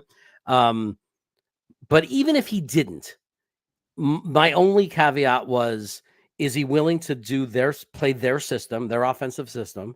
And is he willing to just be a soldier, just be a player? and understand that he's not going to have as much maybe power or say in what the team's going to do. Would he have been a good soldier? And if he would have came in just with that, like, I'll do whatever you want, I will play my ass off and I'll play your system to the best of my ability. Yeah, I would have wanted him back for sure. I agree. Everyone who watches this channel, though, I think is well aware on my thoughts on Aaron Rodgers, though. Sonny writes in, if we trade into the top 3, what about drafting Travis Hunter?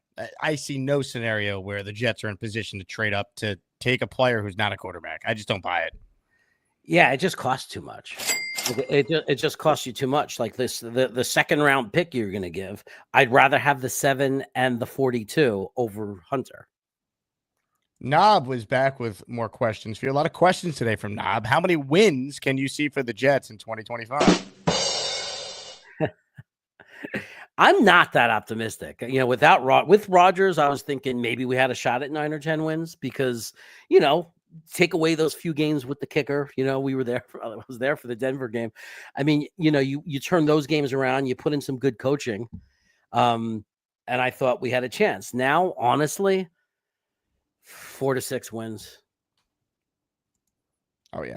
You smell it. You smell what I'm smelling, man. Oh, yeah. I mean, I don't mean to be negative. You know, I never want to be negative, but I for 4 years, I've been Mr. Positive and I can't do it anymore. I can't sit here and pretend, you know, it's like, there's nothing about this upcoming year right now that feels like we're going to win over 7 games. I'm right there with you. Spencer Green, let's go. An Ohio State reunion. Go get Olave. I don't even know if Olave is available. So I guess we'll see. Luppy writes in, can you see us sticking with Tyrod as the starter? I think that they might, that at best it might be an open competition where they get another guy that they can believe would be the starter. Like, because you can't sit there and believe that Tyrod Taylor is going to play 17 games. Ladies and gentlemen, Double R with a super chat. Next year we can't lose. AR plays well and we prove haters wrong, or Jets play well and we all win. Look, as much as I am a fan of Aaron Rodgers and want him to do well, him playing well elsewhere is not going to give me any satisfaction if the Jets suck next year. I'll be happy for Aaron. I wish him well, truly. But if he has this great year and the Jets suck, I'm going to be just angry at the Jets, not gung-ho and super happy. Like AR, wherever he goes, that's my team I'm rooting for, you know? No. I think I know that you are with me on that. I hope, and I know you hope, that we're dead wrong and the Jets won 11, 12 games. We'd be the happiest 2 people alive. 100%. Yeah, I want to win, man. I'm tired of losing. Like, I want to actually do shows when the team doesn't suck, so I don't have to, you know, spend hours dissecting the ass hair on Bobby Midnight for a show. I want to be talking about winning football. You know, that'd be nice. Absolutely. Let's see. I feel like I missed a super chat, and I apologized if I did to someone. Where is it? There we go. 25. I got you. Jeremy, do any HW, or I guess this is homework, on Tyleik Williams? That's my dude. He's the guy from Ohio State, I believe, right? Defensive tackle. Right? Yeah, you know, it's weird with him because on some plays he looks so good. So he's one of those guys where there's like, you see the potential, you see how good he can be, but again, like, I don't know how much film you watch on him, because like when you watch his highlights, you see that, right? There's no, you know, obviously you're going to get super excited about him, but when you watch him on every play, there are long stretches of games where he just disappears, you know, and that's the hard part about it. It's like, he'll do this play that gets you excited. You're all pumped up. And I don't know if it's the motor or if they're double teaming him. You know, it does look like they double team him a lot, but also you still need to, when they double team you, it can't be they knock you out of the way and then they move on to block someone else. At least take up those 2 guys for the whole play. And there's a lot of plays where he's not doing that.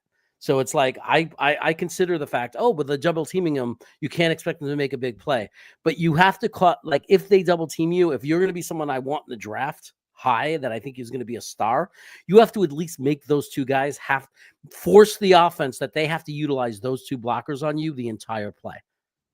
And then I'll say, well, I mean, there's value in that. Anytime, you know, if you force the other team to have to use 2 guys, you're giving an advantage to the rest of your defense. But he doesn't do that. So, but on certain plays, if he is well coached and he could, there are times where he's incredibly talented and gifted and explosive and wow, like that could be a superstar. But I just wish he was more consistent. Jeffrey wants to know, is Jets Chaos in the next Incredibles? That would be cool. I thought X-Men. I want to be the guy. If I take my glasses off, I zap you. Oh, you're who's the actor that played? He was in Jury Duty too. Yeah. Very funny guy. Yeah, I want to be that guy. That's a pretty good role. I like that for you. I mean, I don't want to fight over a girl with Wolverine, but I'll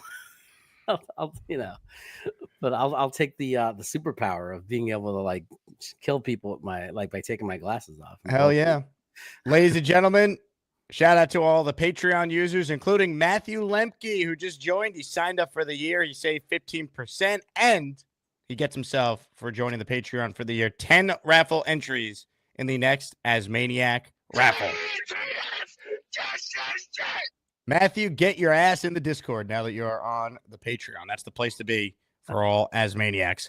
You have time for a few more calls, Jets Chaos? I know you had surgery today. I don't want to take too much of your time here. It's all you, man. I'm here for as long as you need or want me. Well, get ready for a Big Cho call. Big Cho Jet is next. What's up, Big Cho? What's up, fellas? What's up? Hey, Jake, I'm a little disappointed with you today. Why is that, Cho? Well, when people call, you're like, oh, he's the man. He's going to take March Madness. But you forget about your boy here in North Carolina, Coach Cho. I'm the sleeper, baby. Cho, I'll tell you what, you definitely came onto the scene late. Hopefully you did enough to get into the field of 64. I think I have, man. I call you every day, check in, see how you're doing.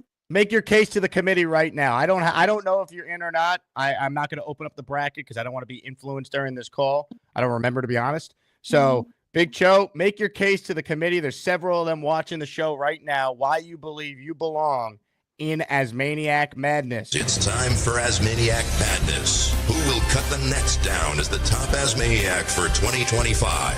Some of you don't even care, but we do. Let's get to it. Hey, it all comes down to this. Yeah, I might have called late, but I'm a big-time fan. I call every day.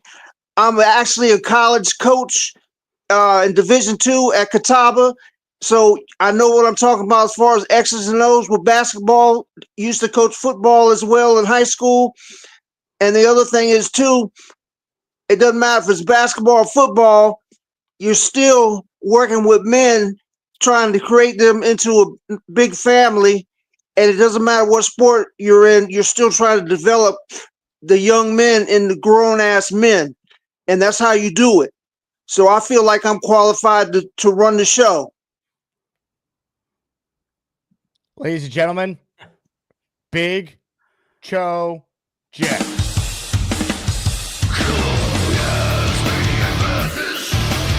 Who's gonna be the best of the bunch? Asmaniac Madness. You get to pick the ones who make the show rock. Who's the king? I'm They made a strong argument there, Jeremy. It's up for the committee to decide. That's why I didn't want to have any say. I don't want to be involved. I defer to the people that make those decisions. I'm just wondering if he has the players on his team watch him on your show. Boomtown says many salient points. Big Cho. Hey, Boomtown is the chairman of the committee, so that matters. Big Cho. Ladies and gentlemen, speaking of members of the Asmaniac community that have a chance to cut down the nets, ladies and gentlemen, we say hello right now to Cheats Fan. It's Chiefs Fan. Guess what? I'm still looking for a job, bitches. It's Chiefs Fan.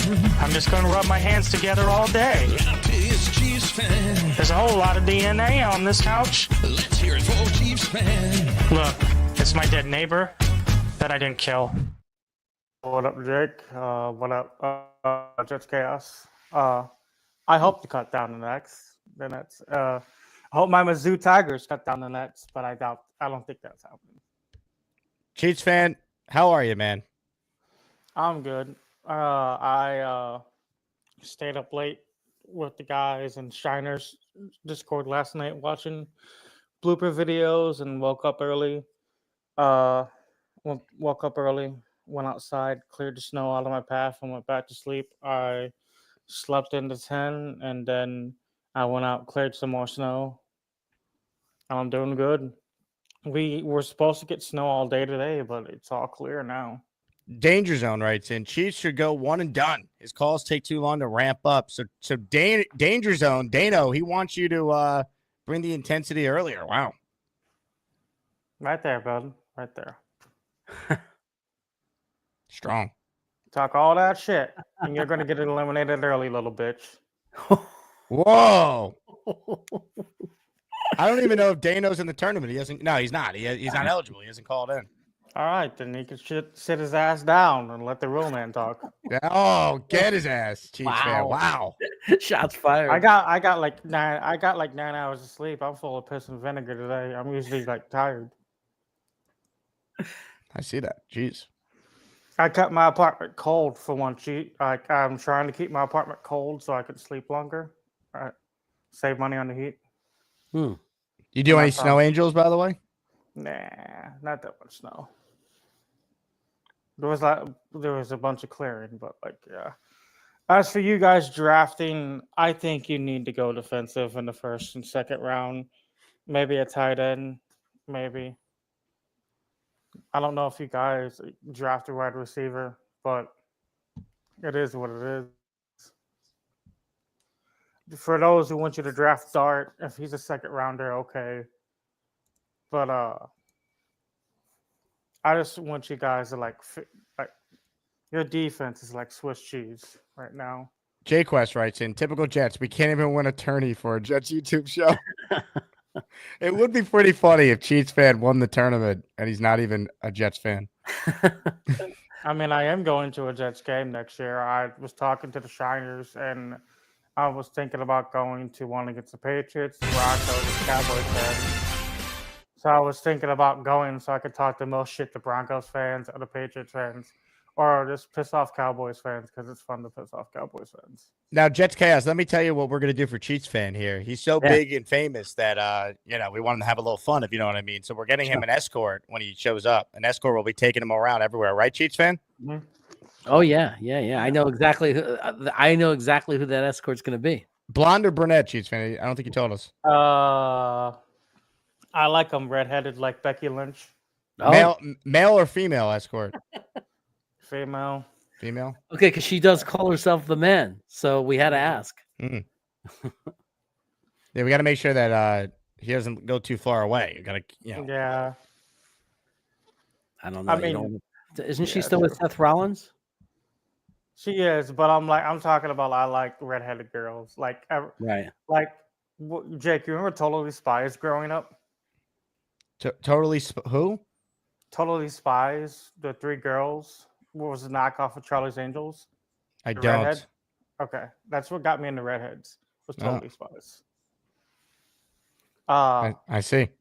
Definitely not Vicky from Fairly Odd Parents, though. But I just hope things go well for you guys in the draft. I know you guys have been questioning on the quarterback, but I'm on the Fields train with y'all. 2-year deal. But I did want to ask you a question. I've asked Jake this. Jets Chaos. Would you sell the farm to trade up to get Cam Ward? And what would you give up? No, I wouldn't trade up at all for him. I'm not even so sure I would. I'm not even sure I would take him at 7. I mean, I would if I wouldn't be mad if they did, but I would rather. I think if Ward slipped to 7, that would open up a great opportunity for us to trade back. That's what I'm saying. He's gonna slip, and if you want to trade up to beat the Raiders to get him, if you were to do that. The reason I'm against the trade up is I just think the Jets have a lot of holes in their roster. Yeah, I figured. So I just want to. Yeah. I've been asking people what would people give up. Like people were talking about two second rounders in this year's first rounder swap, or giving them a player on defense, or someone like that.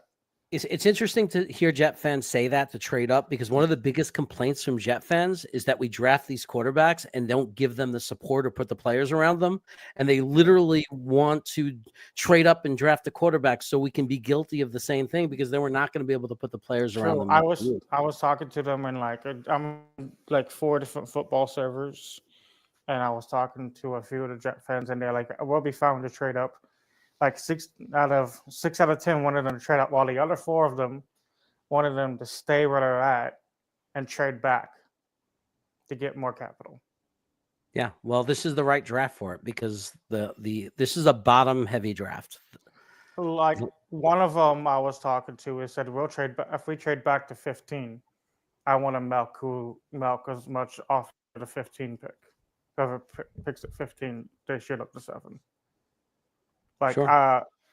I'm like, I know I don't want it to be a rebuilding year for you guys, but it seems like it's gonna be, and I just don't know. Matt writes in, are there any minutes of the day when Chiefs fan is not on the internet? Lots. There's a lot. I still I get in. I'm on a support group for people, even though I no longer go to human support.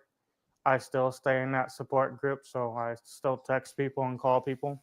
Since I switched medical facilities for mental health, I still contact them to make sure they're all right, because as a person who had depression, who knows about 2 people doing suicide, military members of my family doing that, I'm just trying to make people not take their lives, because there's so much to live for.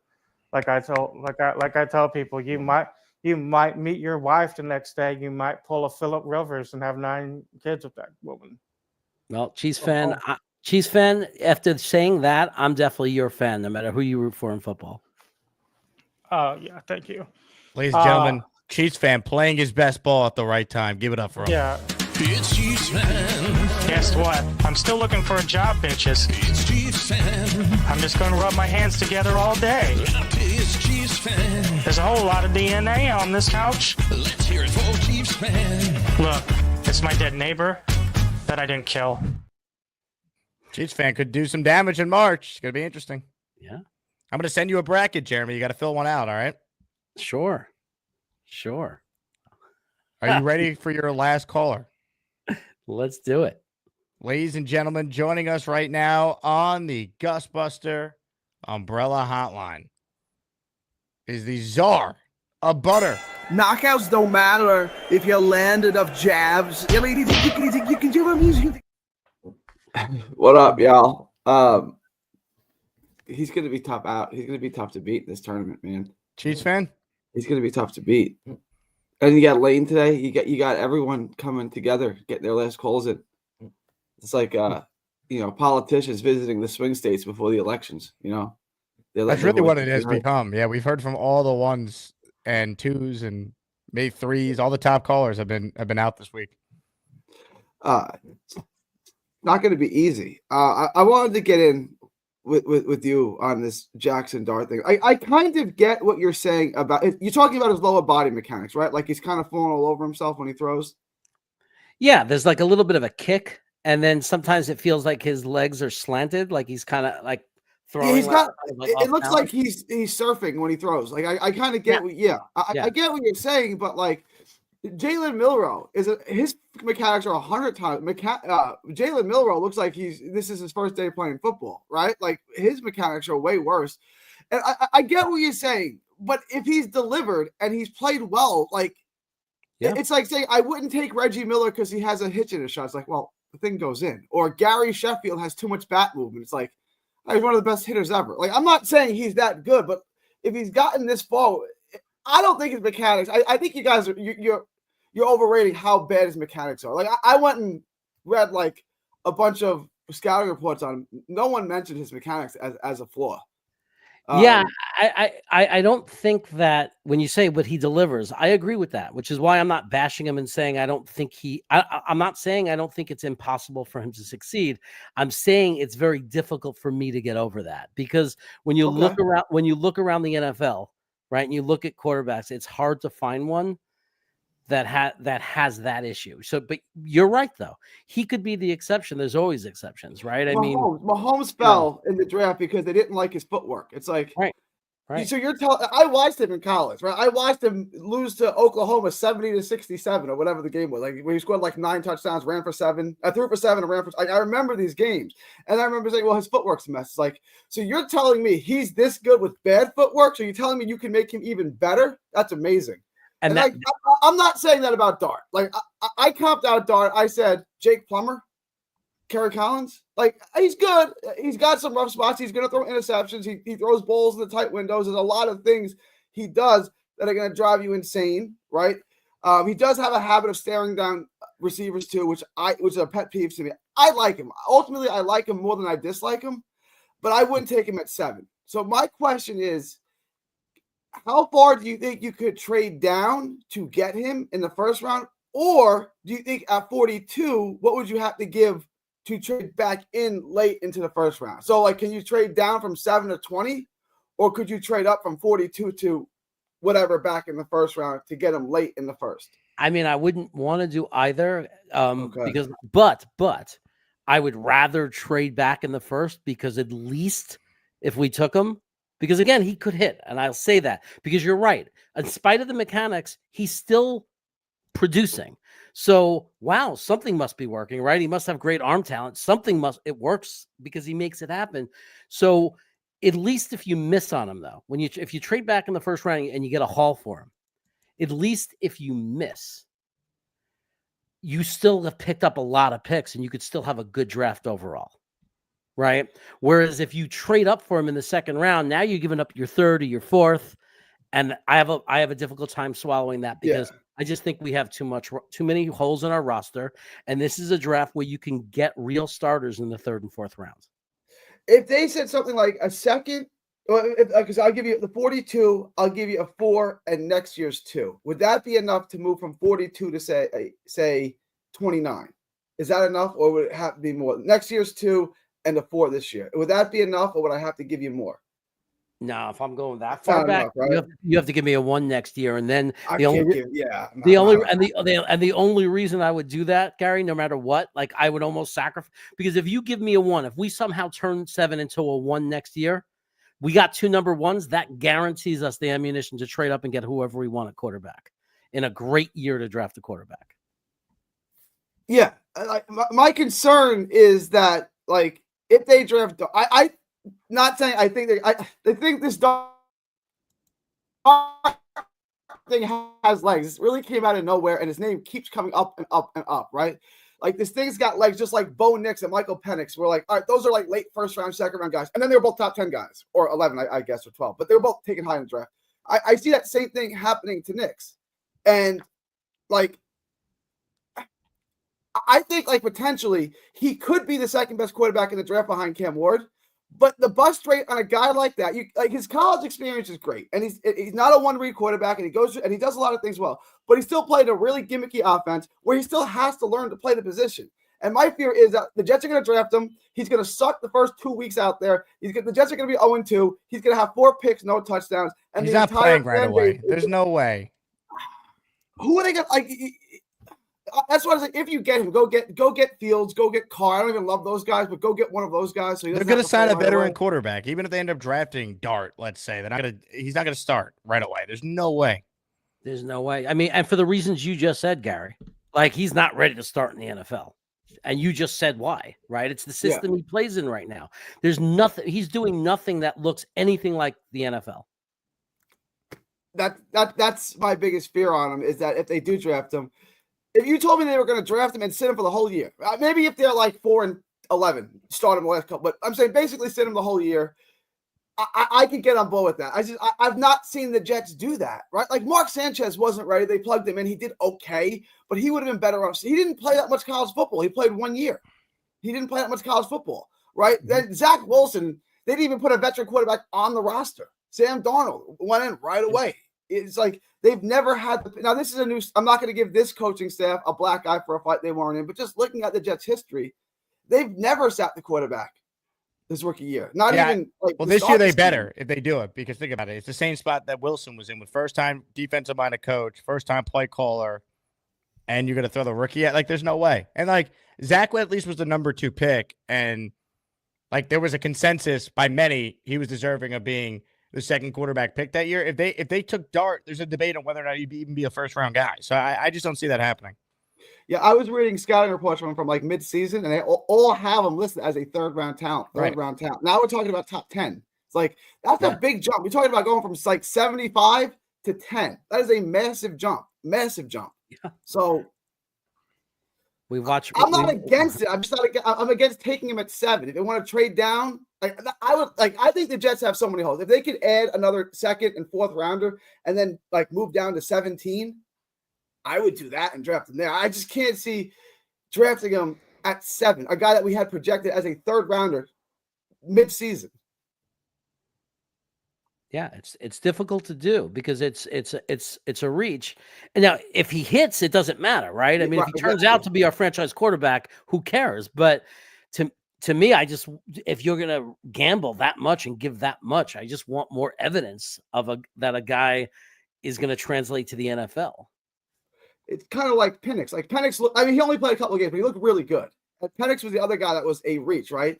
And he turned out, he's only played a little bit, but he looked really good in a little bit that he played, right? So it's like, all right, no one cares now that they overdrafted Penix, right? It doesn't matter.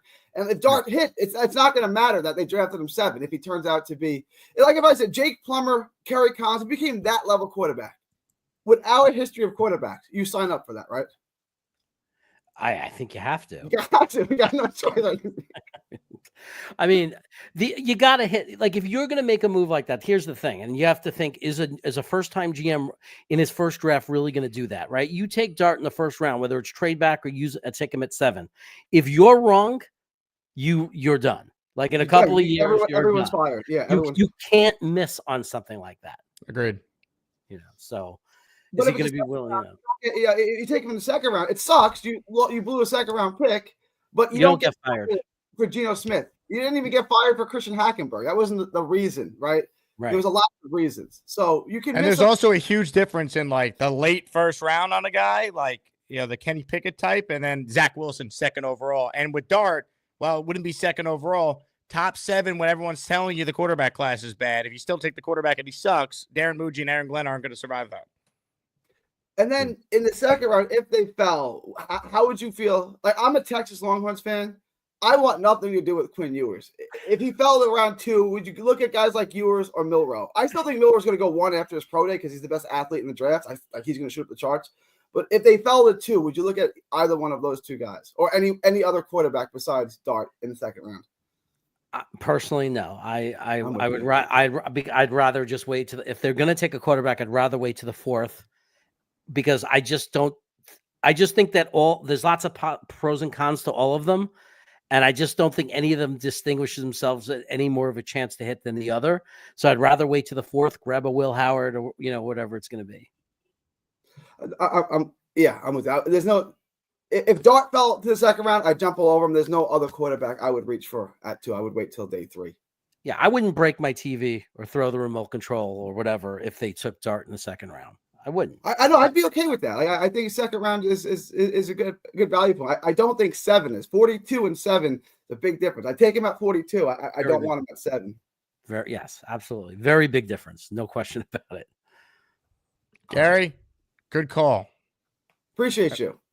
You nervous about March? You could feel the spotlight and the pressure really mounting day by day.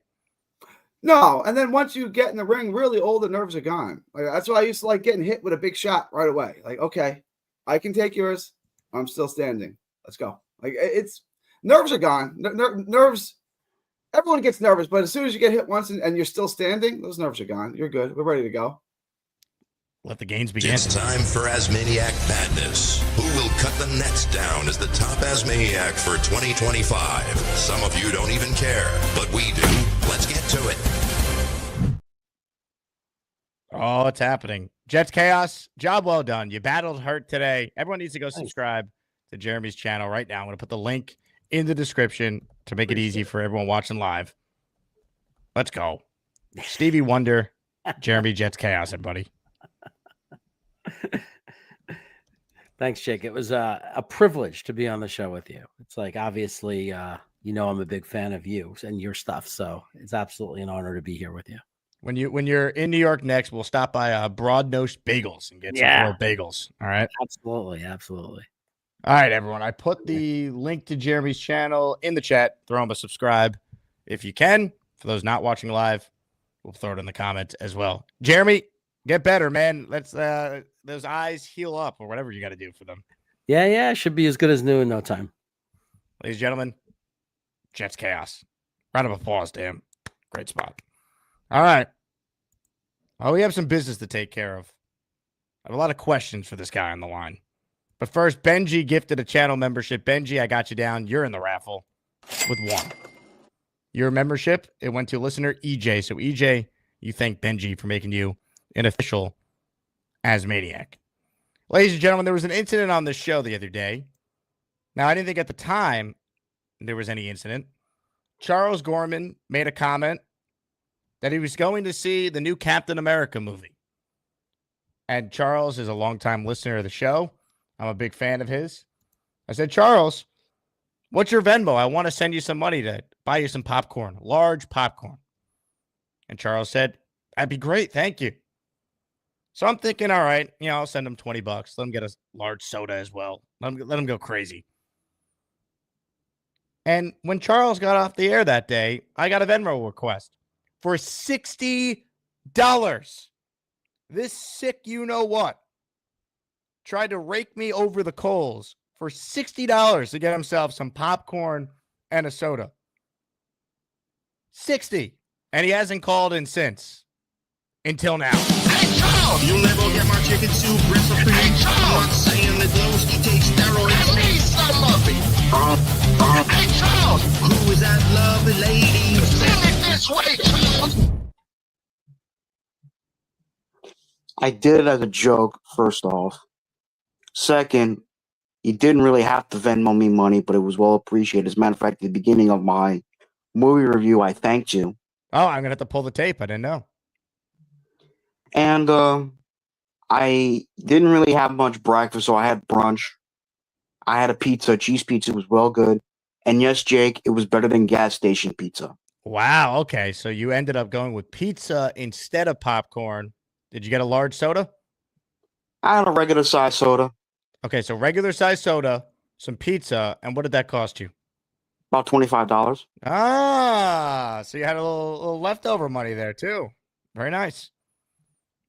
Yeah. You deserve it, Charles. Thank you for all the support.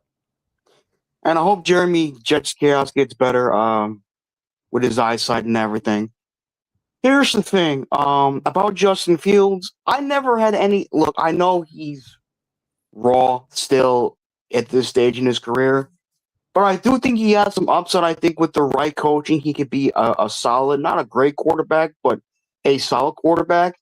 I mean, last year, even though he didn't light up the stats in terms of passing numbers, he played very well for Pittsburgh. He went 4-2 as a starter.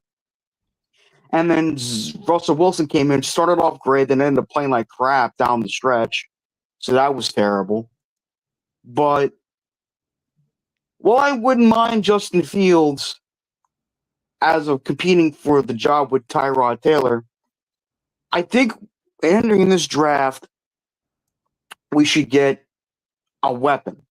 I know some people were pro weapon last draft, but me, I wanted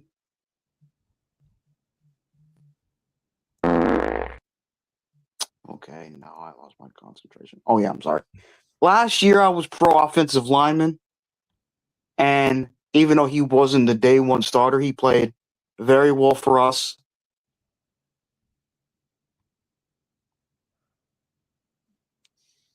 And Olu Fashanu to me has a lot of potential to be a good player.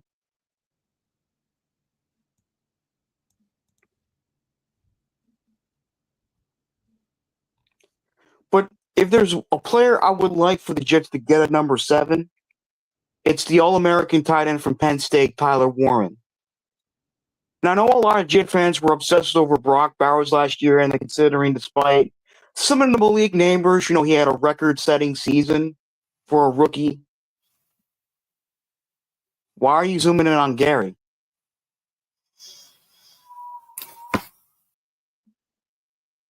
I feel bad for Gary now. He's like, what? Why am I on now? I know a lot of Jet fans were on Brock Bowers, and I can understand that because he had a great receiving skills. Did But somebody say Brock Bowers?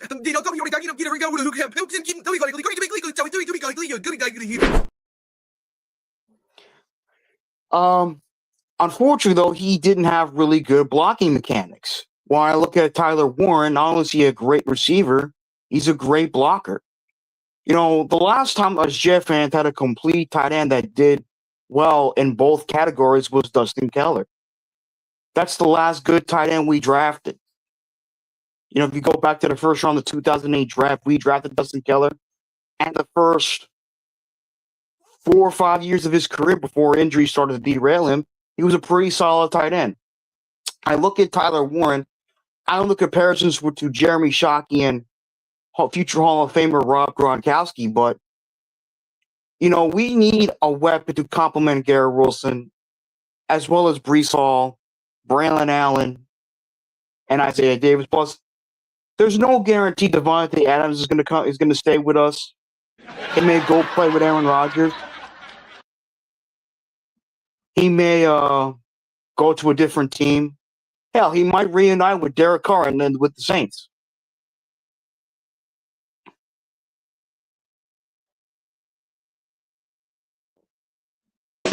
But yeah, so we really need offensive weapon help. Now I know Morgan Moses is going to test free agency. Personally, I would, if I'm the Jets, I would try to re-sign him because he is a good player still at this point in his career.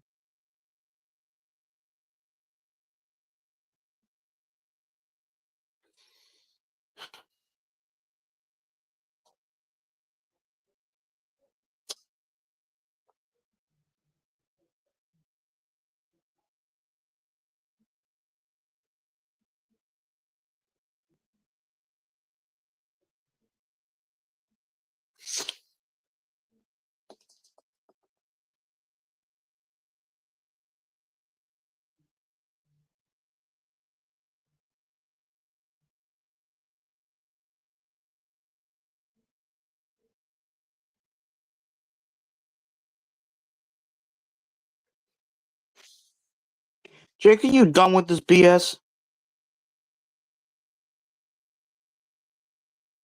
I guess he's not.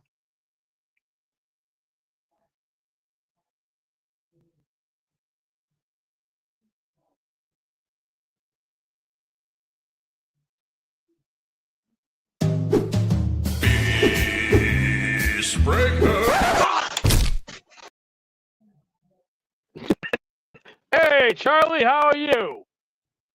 Good, Beast Breaker. How are you? You're great. 25 Thank you. bucks. 25 bucks on a cheese pizza and a drink. Wow. Wow. Yeah, movie theaters are very expensive nowadays. Oh, you don't have to tell me. I haven't gone to a theater in how long? 100 years? Because movies they don't turn me on like they used to. You know. Well, I get it. You know, my grandmother, my 99-year-old grandma, hasn't been to a movie theater in God knows how long. Wow. How old is she? 99. Holy Jesus! Wow. She's the same age as Bob Barker. Same age as Bob Barker. Wow. Amazing. Yeah. Yeah. She's gonna, but hey, I like those Charles Gorman boxes. That's Oh yeah, I heard Jake's been telling me they've been selling very well. I'm happy for them. Oh yeah. So how do you feel being in that as Maniac Rumble? It's all right, I guess. I don't know what the prize is if I win it, but it's interesting. It's time for Asmaniac Madness. Who will cut the nets down as the top Asmaniac for 2025? Some of you don't even care, but we do. Let's get to it. Me kicking the ball thing on the moon is fantastic work, Gator. Yeah, it is. I will say that is fantastic. But as for my thoughts on Jackson Dart, I did watch his highlights. I do agree he is a bit raw, but he does have some potential. I'm not saying take him in the first round immediately. Maybe wait later in the first round or early in the second round at most. Or maybe take him in day 3 if he's still there. Wait a minute. That guy from Penn State that you brought up, how about you take a look at the numbers first? Then if the numbers don't go even, then take a second chance and look at Mr. Dart that you were slating. Yeah, but I looked at Tyler Warren's stats. He won the John Mackey Award last year. Oh? Go He ahead. was the nation's best tight end last year. But when he played against oh God. What team did he play against? Crap. Made an unbelievable catch in the corner. I think it was against SMU. I think he played against. SMU. Who's SMU? Not SMU. Aston Genty's college. Boise State? Okay. Oh, I know what you're talking. Oh, up in Idaho. Oh, okay. All right. Now I got it. Go ahead. Explain it. Yo, who is this Tyler Warren guy? This guy looks incredible. Then I watched his highlights earlier today. The guy's amazing.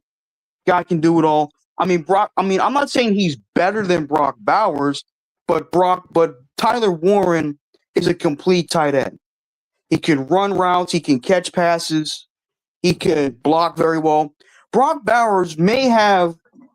Last year, he was considered by a lot of people outside of Raider Nation, of course, to be the best tight end in the NFL last year. I mean, as a rookie, he caught 112 passes. And he had shit quarterback play. The quarterback play for the Raiders was god freaking awful. They went through Minshew. You mean this guy's awful? Huh? I would never play for that team. I'm like, let me just say this. I think what we do need in a big way, I think we need some big guys. Big beefy guys. The guys that can hold the D line and the O line. And Greg Sirlein. Let me say this about Greg Sirlein. You know what time it is? A beast breaker.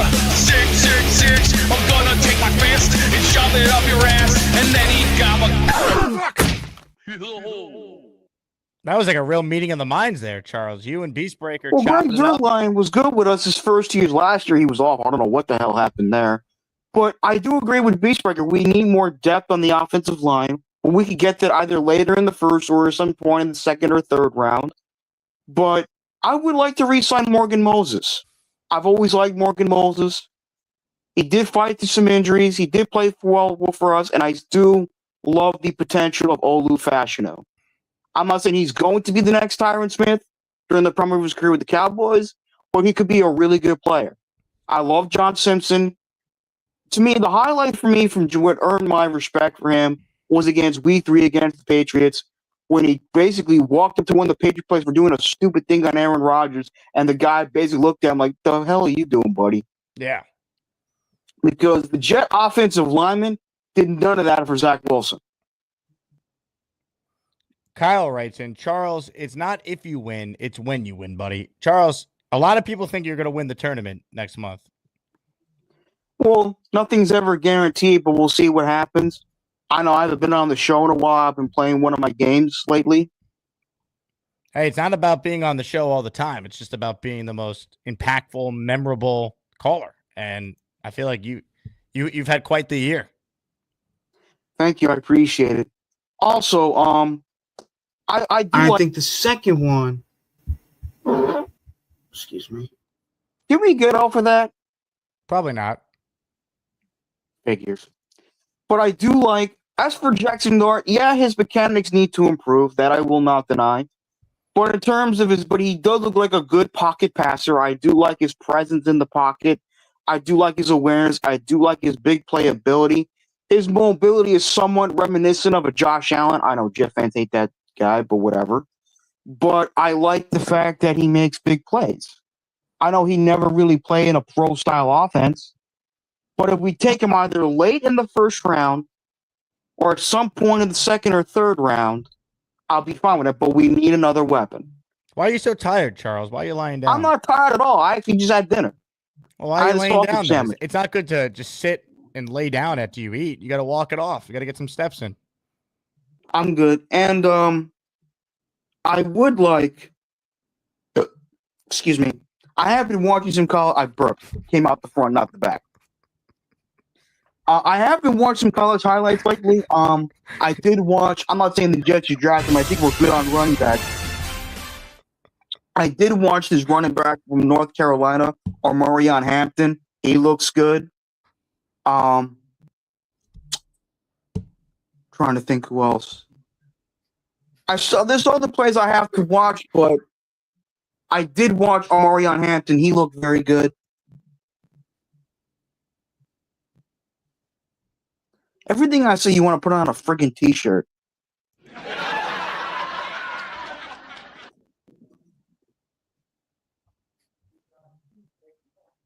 But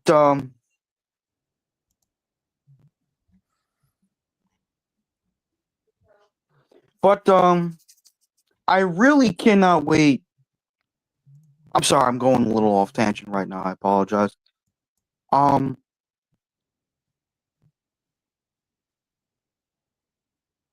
Thanks, Jaro. I appreciate that. But I really I gotta watch more of these college players. As I said, Brock Barrows had a monstrous rookie season. I know some people thought he should have won Offensive Rookie of the Year more so than Jaden Daniels, but you know, it is what it is. I'm not answering this question because I'm talking about football right now. Ask me that on my channel. Plus, it may start a flame war. Watching Mr. Gorman talk about mechanics in pocket is kind of comical. Define comical.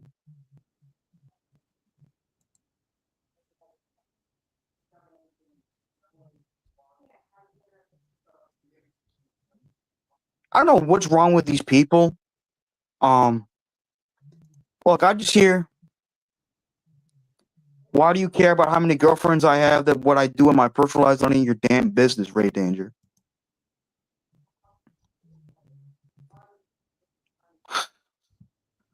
Anyways, what was I trying to say? Oh, I have watched Abdul Carter. Forgot about him. He looks good. He's bigger than Micah Parsons. You know, Micah Parsons is like 247. Well, Micah Parsons is like, well, Abdul Carter is like 260. He's bigger than Micah Parsons.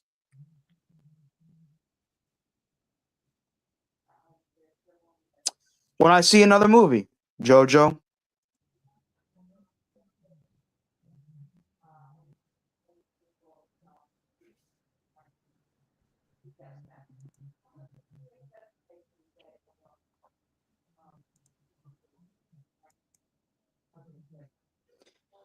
Okay, you guys are just making up shit now. Anyways, but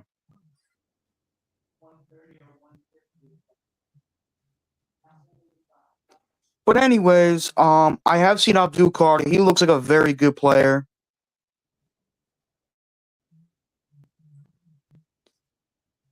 I mean, I said he's the same height as Micah Parsons, but he's heavier than Micah Parsons. And that may... I mean, could I see the Jets trading back in the first round to get him? Maybe. But, I mean, hopefully Jermaine Johnson comes back healthy. Because I really like Jermaine Johnson. He's a good player in the making. Will McDonald had a very solid year. Had a really good year. Led the team with 10.5 sacks. Hopefully under Steve Wilkes will become better, which I think he will, but we'll see. Hopefully Quinnen Williams comes back to what he did in 2022 where he had 12 sacks. But we'll see what happens, man. We'll see what happens. But right now, I'm just focusing on who the Jets do in free agency right now. I know this may sound like a big dream scenario, like a fantasy scenario, but I would like to see the Jets try to get Khalil Mack. I'm a huge fan of Khalil Mack.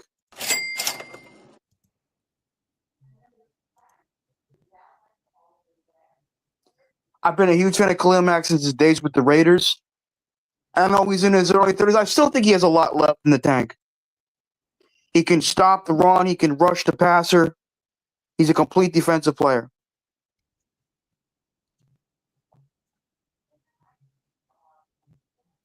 The past few days, I've been playing DC Universe Online. It's been ongoing since 2011. I'm a huge DC Comics fan, so I've had a lot of fun.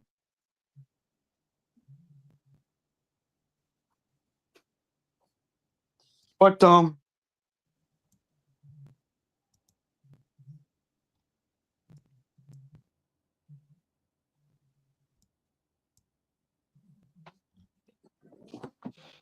we'll see what the hell happens. I would like Khalil Mack. I would like some good safeties. I do like Jeremy Chin from Washington.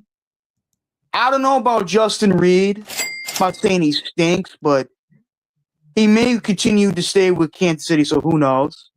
Javon Holland, I have to watch footage highlights of.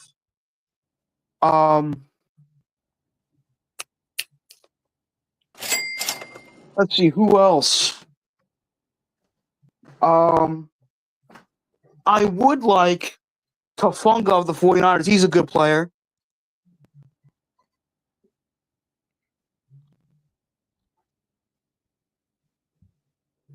Last time I watched Jeremy, he said you provide information on your show, misinformation on your show. I don't know what the hell you're talking about. I'll ask Jeremy when I get the chance. Why do I have floor? I've had those since I was a kid. Why? Oh, it's the way my house was done. It's what it is.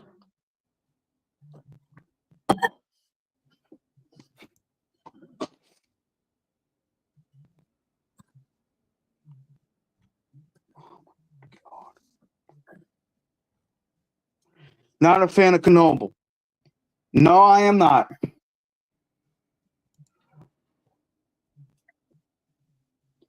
No, I don't live in an office building.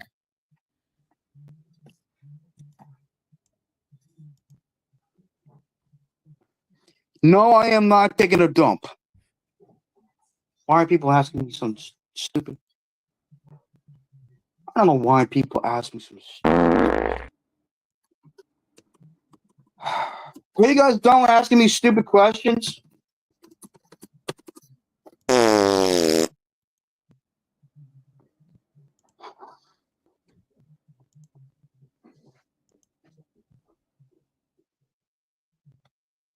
Jake, are you done with the stupidity? I'll guess not.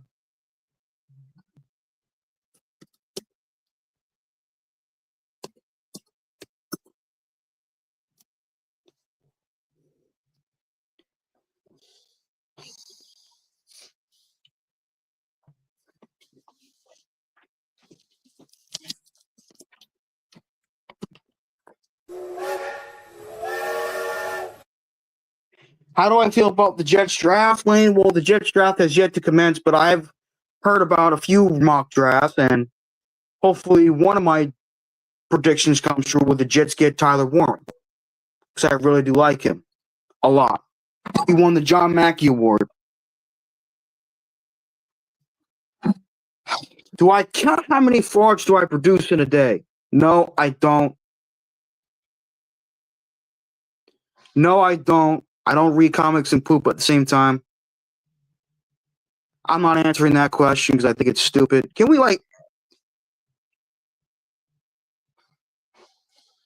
I don't think Lane is. I'm not saying Lane. Oh boy. I don't think Lane's being interested in being anybody's wingman.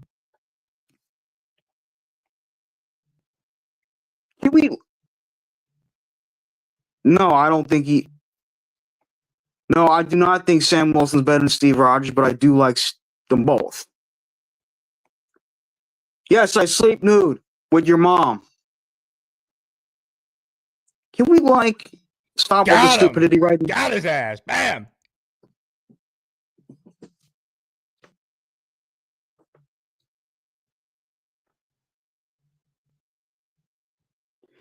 I'm a Halloween party on March 1st? Damn. Oh, that's right. You live in Canada. I forgot about that shit. No disrespect. Which Marvel character should I go as? Which Marvel character should I go as? Should you go as? Excuse me. Go whatever Marvel character you want, man. It really doesn't matter to me. If you want to go, you know what? Instead of going as like one of the major Marvel characters, like the most famous Marvel, go as someone that's like under the radar, like Wonder Man. Like I guarantee not many people know shit about Wonder Man. Go as him. Go as the Blue Marvel. Go as oh God. Oh, son of a butter biscuit. Trying to think here.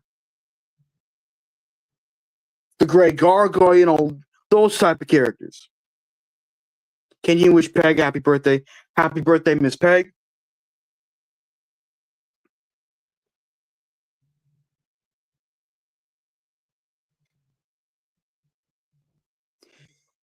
No, I have not been back to the strip club, Big Phil, and I don't think I won't be going back for a while. Hello, Janet, Miss Jan, how are you?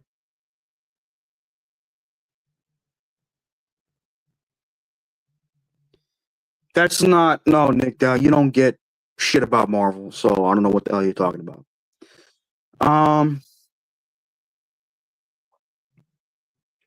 I'm more of a Star Wars guy, but I'm definitely looking forward trying to get into Star Trek.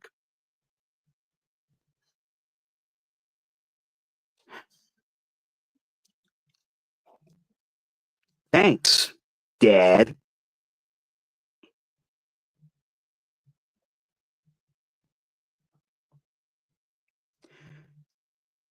How's about we stop with the strip club talk because there's more to life than just strip clubs. You bring up a good point. What else is there to life besides strip clubs? I don't know, friends, family, food, shelter.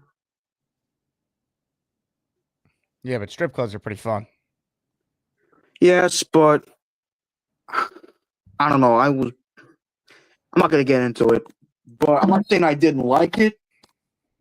Did you sing "Who's That Lovely Lady" to the strippers? No, Ralphie I wants to know. didn't. Can we like fucking stop with that? Who's that lovely? Like everyone's always obsessed with that. You said it. That was your quote. So, I think it's one of those things where you should take that it was as a when I badge first of met honor. Carly. When I Yeah. first saw Carly. Right. But it was an iconic line then, and it's been implemented into your intro, you know? It's like people I know going up that, to but the it's guy like who whenever I played. show up or do a video, some moron's got to type, "Who's that lovely lady?" I'm like, it's a catchphrase, Charles. You got to embrace it. I It's know like, that, but you don't have to say it every friggin' time. well, it's like, have you seen the show Fresh Prince of Bel-Air? Yeah, that was one of the shows that got me, and that was the show that made me a fan of Will Smith. Right. So think about it. Every time the guy who played Carlton on the show goes out in public, Alfonso Rivera, people ask him to do the Carlton. They're not asking you to fart. That'd be more of your catchphrase than "Who's that lovely lady?" if we're being real. Whatever. Look, I'm trying to give you some gin.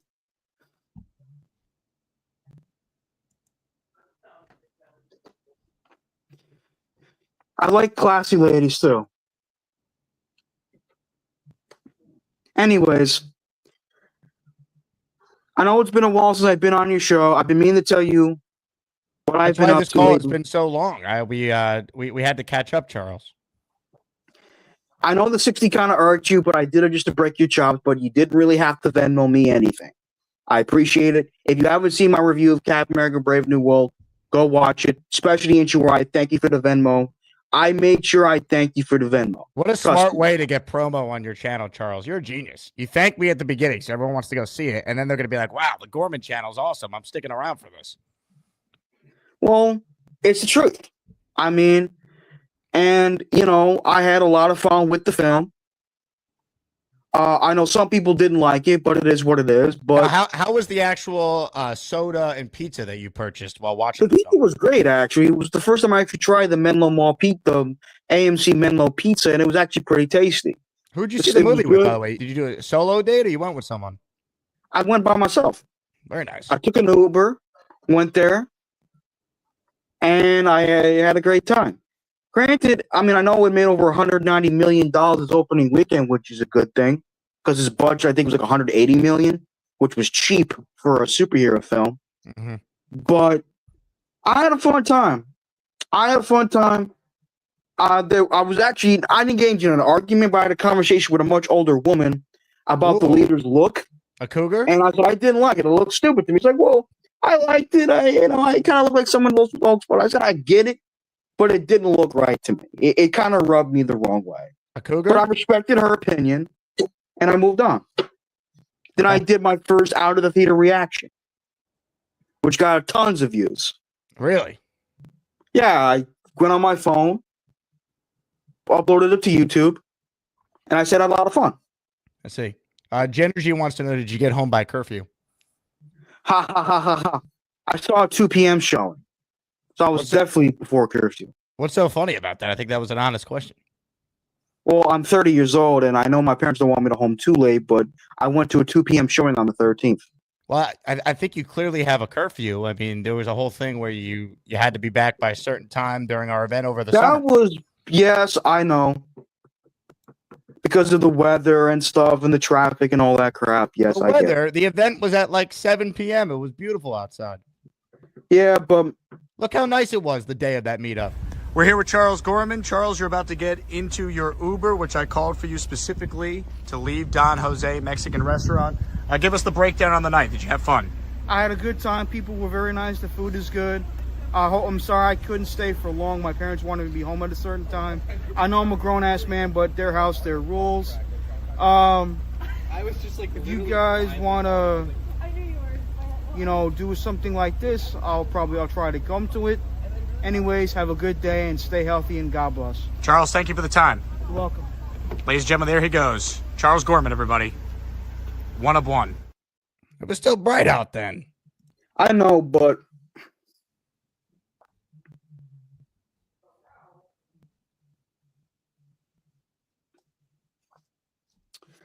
I had a fun time at Don Jose, but your father says you're a grown-ass man. Thank you, Dad. Kyle writes in, son of a butter biscuit. That's another one of your catchphrases. I've been saying that a lot, especially in my living my best life meetings, because they don't allow a lot of cursing in that place. Think about it. It's not just who's that lovely lady. You have other catchphrases. You got to embrace all of them. I like to be treated like a regular person. Charles, you're a superstar, all right? LeBron James can't walk down the street and be treated like a regular person. It's not going to happen. You got to embrace public life. So you say. Who was that lovely lady? That was Carly.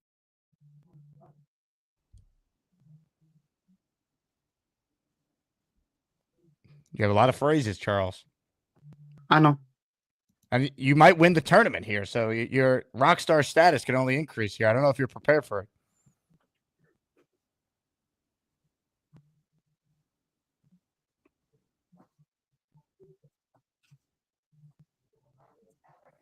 Ted writes in, how could you be a regular person with a YouTube channel? Well, what I mean is, just because I have a YouTube channel and I talk about stuff doesn't mean I'm bigger or better than anybody else. Well, I'll tell you what, Charles. It doesn't mean you're bigger or better, but it does mean you're famous.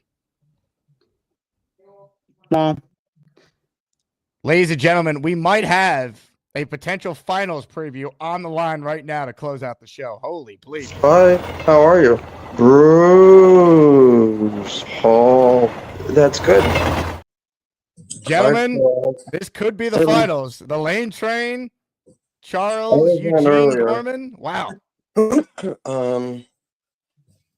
And now the lights are on, actually. Oh, yeah. Yeah, I had some sodas, though, yeah. Oh, hi, Charles. Long time no see. Yeah, I mean, how do you feel about the Jets? Do you get the Jets draft hasn't started yet, but I get what you're saying. I've heard about a little bit. Aaron Rodgers. How do you feel that Aaron Rodgers is not coming back to the Jets? Look, I'm glad you brought this up because I've been meaning to talk about this here on Jake's show. I grew up a fan of Aaron Rodgers like everybody else did. Well, let me read something. Stare down. down. Oh, thank you, 25. I've been a fan of Aaron Rodgers since I was in high school. That's good.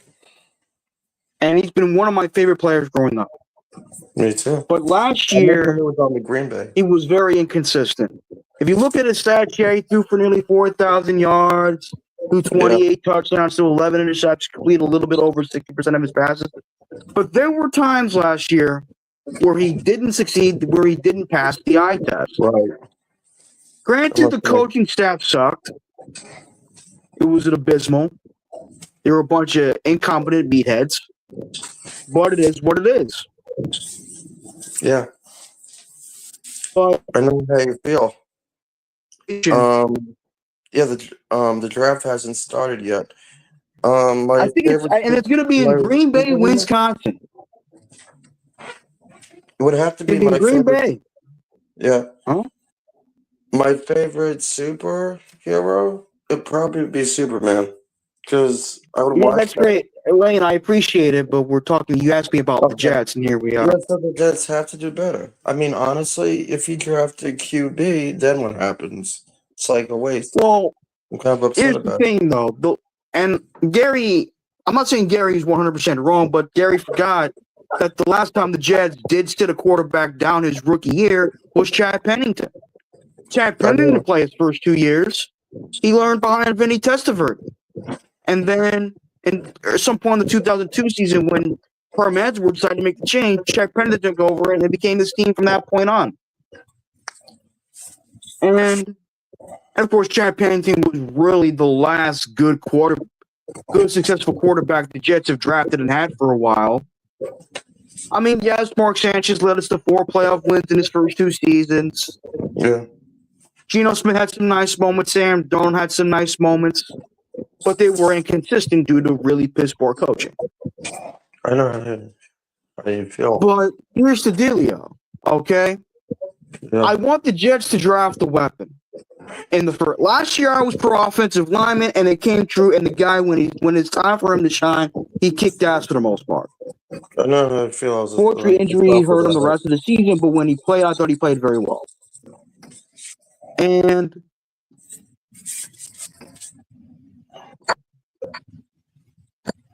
But I would like the Jets to draft Tyler Warren, the All-American tight end from Penn State who won the John Mackey Award.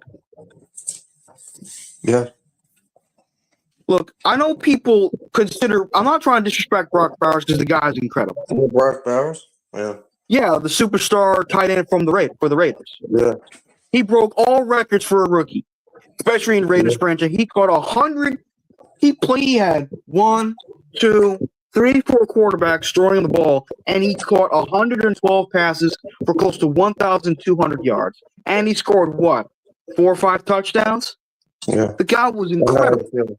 He was considered to be one of the all-time great tight ends in college football history. He was a 2-time winner of the John Mackey Award. However, the knock on him was he wasn't a very good blocker. Did somebody say Brock Bowers? You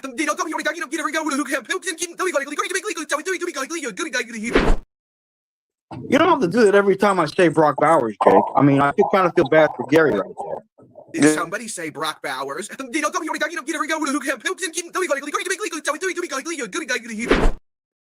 Gary, on behalf of Jake, I apologize. His head goes like that. I know, I see that. Anyway, but he's a great receiver. Yeah. To me, he kind of reminds me more of Antonio Gates, who obviously for those of you who haven't known, he just got inducted into the Hall of Fame in his second year of eligibility. Antonio Gates was like a great receiver, but a horrible blocker. He was Antonio Gates. He's a horrible blocker, but he's one of the best receiving tight ends in the history of the NFL. I know how I feel. Like, how do I feel about what? Happens. No, I'm just saying, like, this year was terrible, I gotta tell you. I mean, you go into the draft next year, in 2025. 2026? Yeah, and into 2026 comes up that season. The 26th season comes. Oh, Lane, what is your favorite beer? Sapporo. Never heard of that beer. It's from Trader Joe's. Oh, Sapporo okay. beer. My father's favorite beer is Michelob Ultra. I don't like that. I mean, I don't like That's Nicola. understandable. You know, not every look. It's a light beer. I'm not such a big. I can't drink beer that much on my meds. Hey man, I don't drink beer. I used to drink wine, but I stopped because of medication that I took.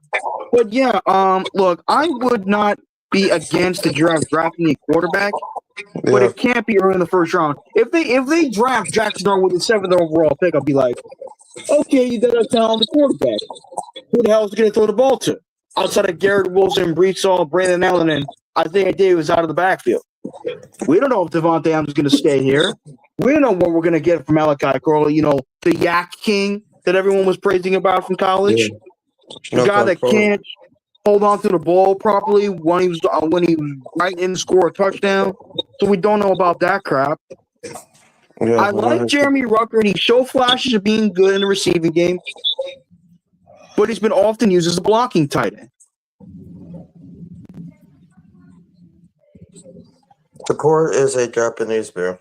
Available everywhere. Okay. It's a Well, Japanese thank you, beer Rick available Kent. anywhere. Okay, thank you, Rick Kent. By the way, buddy, how are you?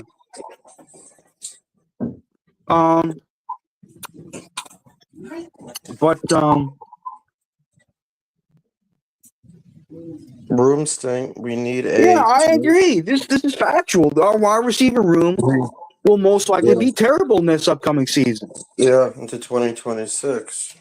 And I think Chris Godwin is a free agent. He's a talented receiver. You know who I love? T. Higgins. T. Higgins. you could possibly, if he wants to go to the Jets, I don't mind. I mean, but maybe the Giants could pick him up. Or maybe another team.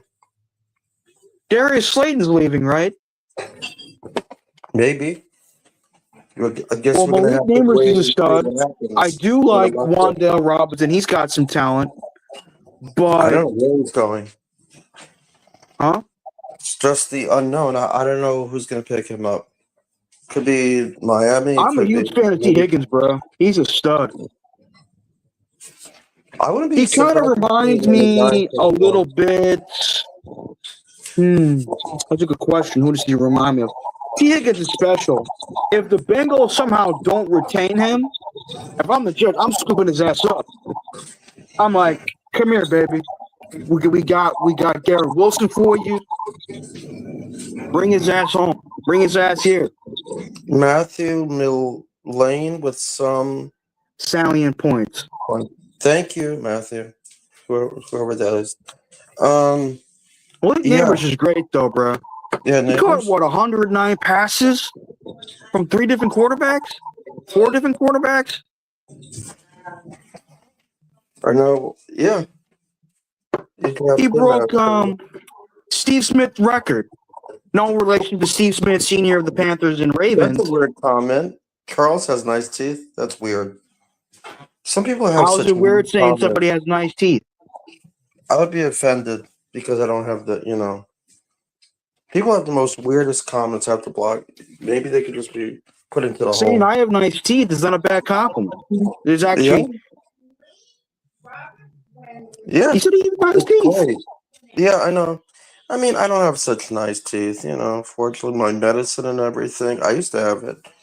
I used to have a Tom makes his retainer, bling. You but have nice teeth. yeah, my tooth got all let's say twisted, and I needed a I'm lot sorry of. to hear that. It happens, but I mean, going back to so I mean, I'm looking forward. Last year's draft, I'm surprised that Sauce Gardner didn't have such a good year going into week 1. well, everyone I think is entitled to have one bad year. I mean, look at Sauce Gardner. He was a great player in high school. He was a great player in college. Yeah. And his first 2 years in the NFL, he was amazing. He was all pro his first 2 years. And look, Darrelle Revis will always forever be my favorite New York Jets player of all time. Yeah. But he wasn't all pro his first 2 years. He didn't become the man until 2009. Yeah.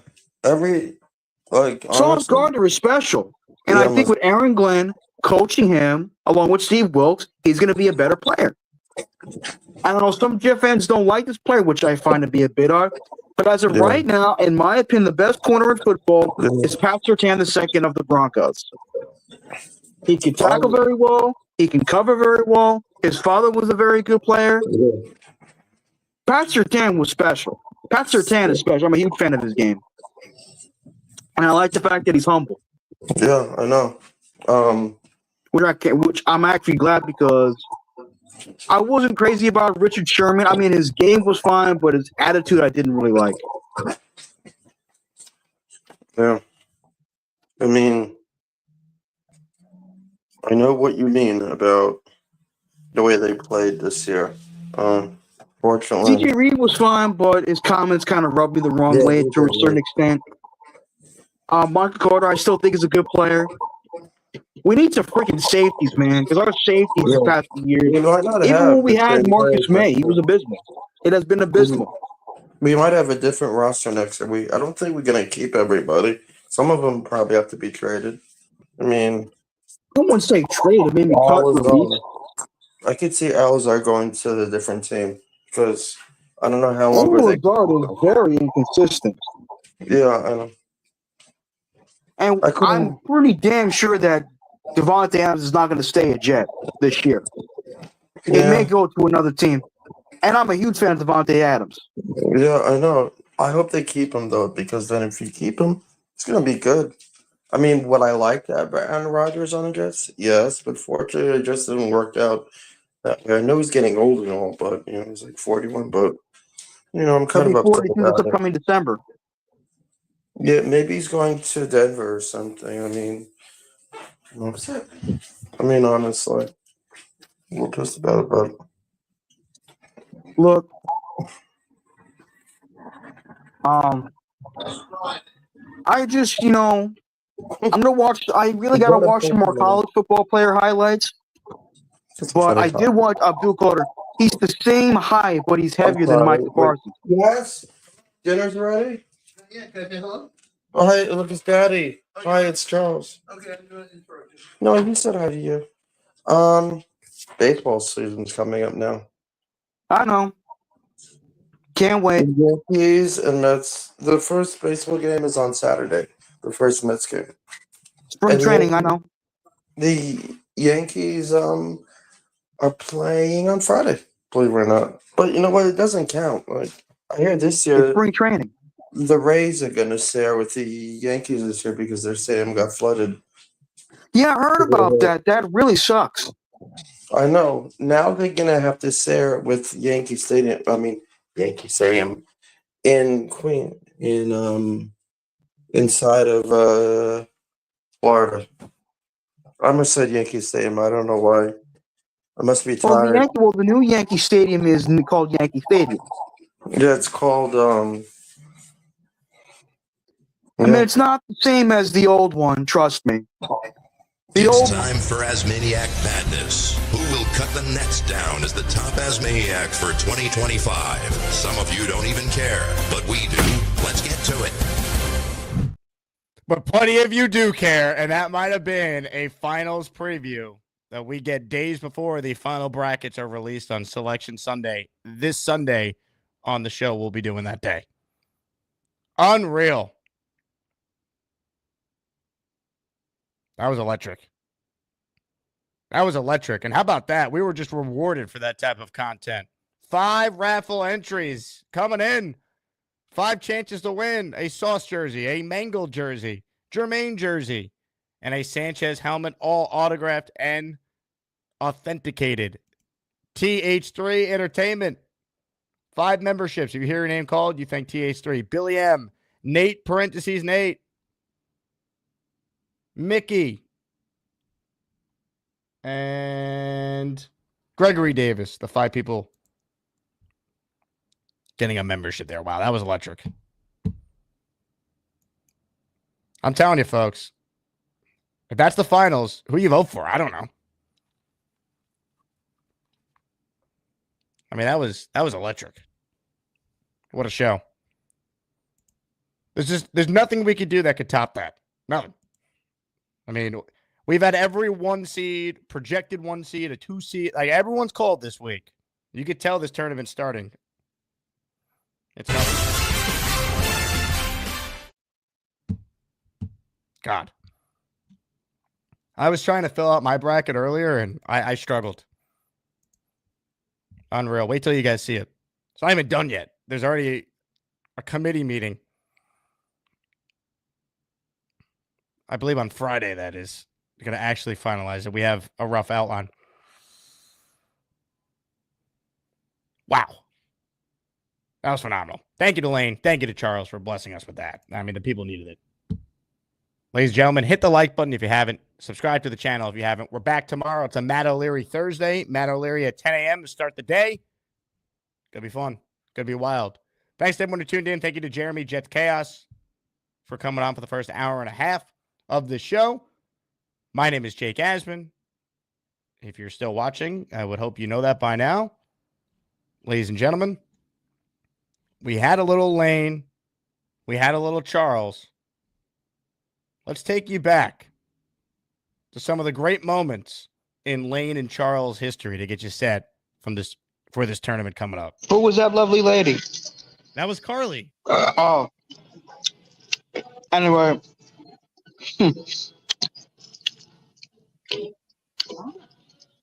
Yep. Charles, I think we talked about you calling in and chewing on the air again. You couldn't wait till after your call to eat. You talk to me and then you eat. Anyway,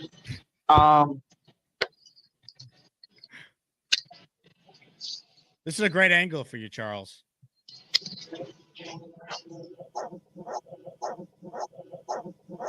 Even better angle. Where are you calling us from? Burger King in Hope Lawn. What did you get? A BK Royal Crispy Sandwich with Swiss cheese on it. No tomato. About to finish up my fries. I'm about to have a slice of birthday cake. Very nice. Charles, I think you should give all your takes from this angle moving forward. Lane, what's going on? I don't think the Buffalo Bills could wear white if the Jets were wearing white. It doesn't make sense. Garrett Wilson and the Jets have a new coach. His name is going to be Nomo Robert Saleh. He also has to keep talking to his players going into the locker room. Attention, please. We have to do better going into tonight's game. We have to play better. We got to move the ball around. We have to focus more. And we also have to do a lot of other passing. So they need to hear that before week 1. Yeah, and it's funny how you put me in a suit in the draft and I Wait, you did that? Or you took somebody's suit and put it on me? The pick goes to Knoble out of college. You gonna pick a blue suit for me? What am I, Anchorman? From, I looked like from that movie, the Anchorman movie. I'll let you go. Bye. You can't teach greatness, folks.